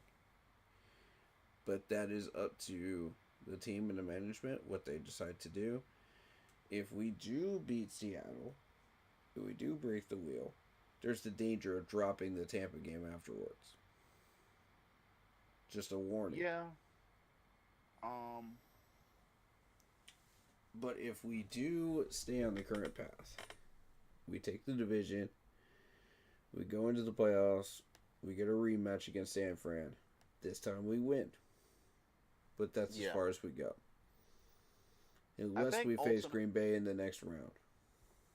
I think ultimately the best case scenario is if Carolina can win and Tampa Bay loses, Carolina clinches, and then for this last Tampa Bay game, they can rest all their starters. That's the best case scenario. But right, whether that happens or not remains to be seen. Mm-hmm. But if they could pull that off, that would really be big on a preparation scale for Carolina to be able to, you know, to do that. Tampa Bay eats a loss to Miami, and then Carolina can at least go on with the division, and they can rest their Mm-hmm. starters, and they can go on full evaluation for this last game of the season. But we'll see. Mm-hmm. We'll see. Mm-hmm. But last game of the home season. If anything, no matter what, Carolina has at least gotten 8 wins this season. They've definitely improved greatly, but still got to keep going. Still got much work to do. Mm-hmm. But let's see what you got. Mm-hmm. See what you got against this red hot Seattle Seabird team. How much do you want this?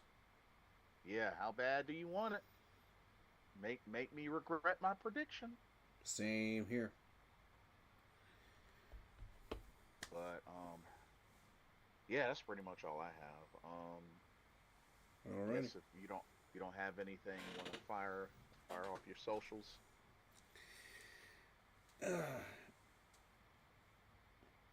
Don't wait too long to make me feel like it's 2015 again. Please. That's my last statement.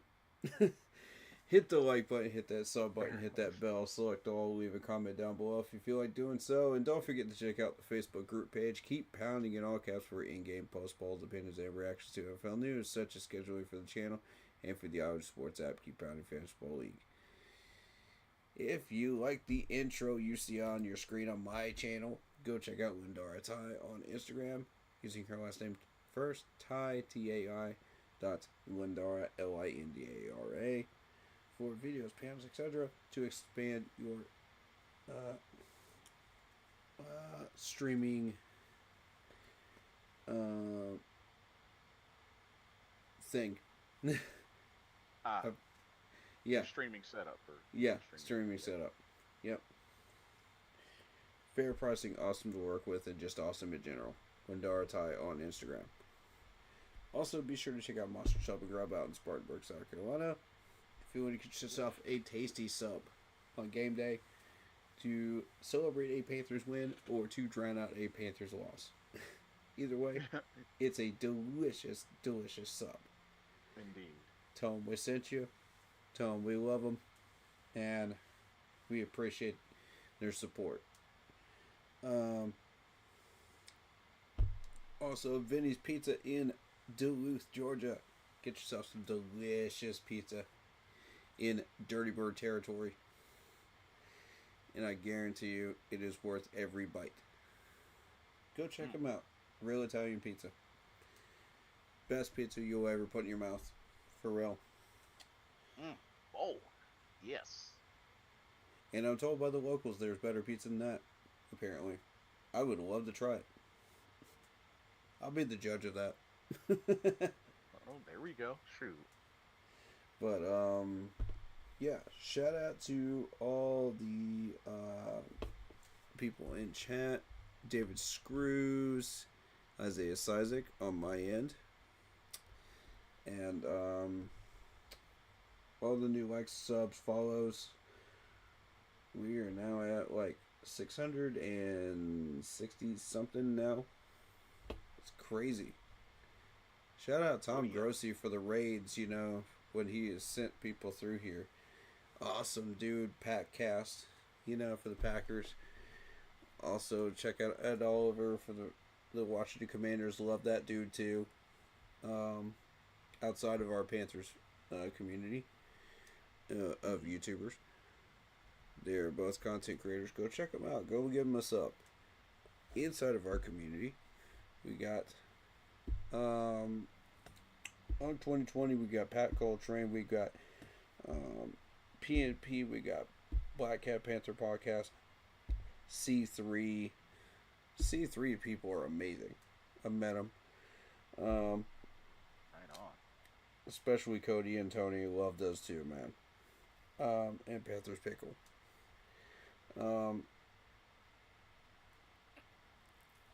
Go give all of these people a sub. Carolina Bleeding and Blue podcast under our umbrella, and my man Blitz over here.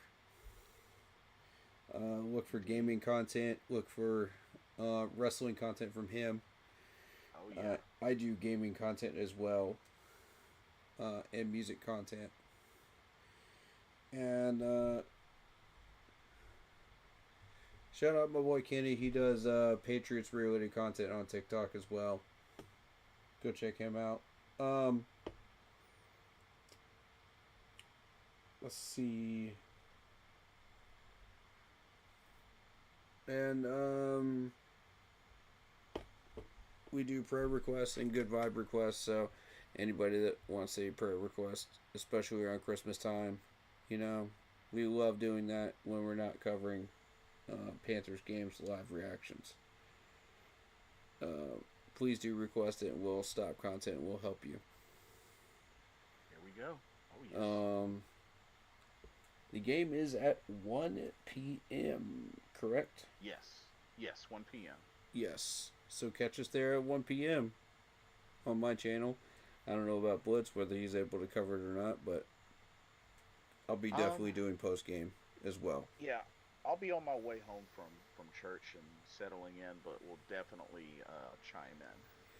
Sweet, sweet, sweet. Excited to have that. I guess that will do it. Thank you guys for the support.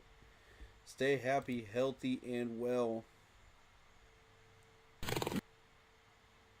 Indeed. And thank y'all so much for coming out and chatting with us, for supporting both channels. And like I said, week 17, see how this goes. Sunday, the last home game of the season for Carolina Panthers. See if they can give the fans another sweet Caroline at the end of the game at home. Let's go get it. Yeah. I'm hope definitely going to everybody- be promoting all the videos and whatnot, you know, in the post game next week. Oh, good. Yes, Yeah. absolutely. We need to do that for this Bucks game. And those that'll be going to the game, last home game of the season, let's make it count. Cheer your hearts out. Hey, pull up to the game, man. Pull up. Bring Yeah, your rally towels. yeah. Be loud. Those Seabirds are going to be dangerous, but y'all can, Make it feel like a playoff game again. yeah. You already Yeah. know. So make it difficult for those Seabirds. Mm-hmm. But anyway, thank y'all so much for joining tonight. I hope everybody has a blessed weekend. Everybody enjoys the rest of their weekend as we're getting closer to closing out the year 2025. Hope you for all guys the had a great support. Christmas. Yes, absolutely. And for those that are still traveling, continue to be safe. Hope everybody gets to their destination safely. Those that are coming back, that you come back home safely. But yeah, love y'all. Thank y'all so much. For myself, Blitzball champ Jason Ingram, and Keep pounding. we will see y'all Sunday. Also, the next video and our live stream.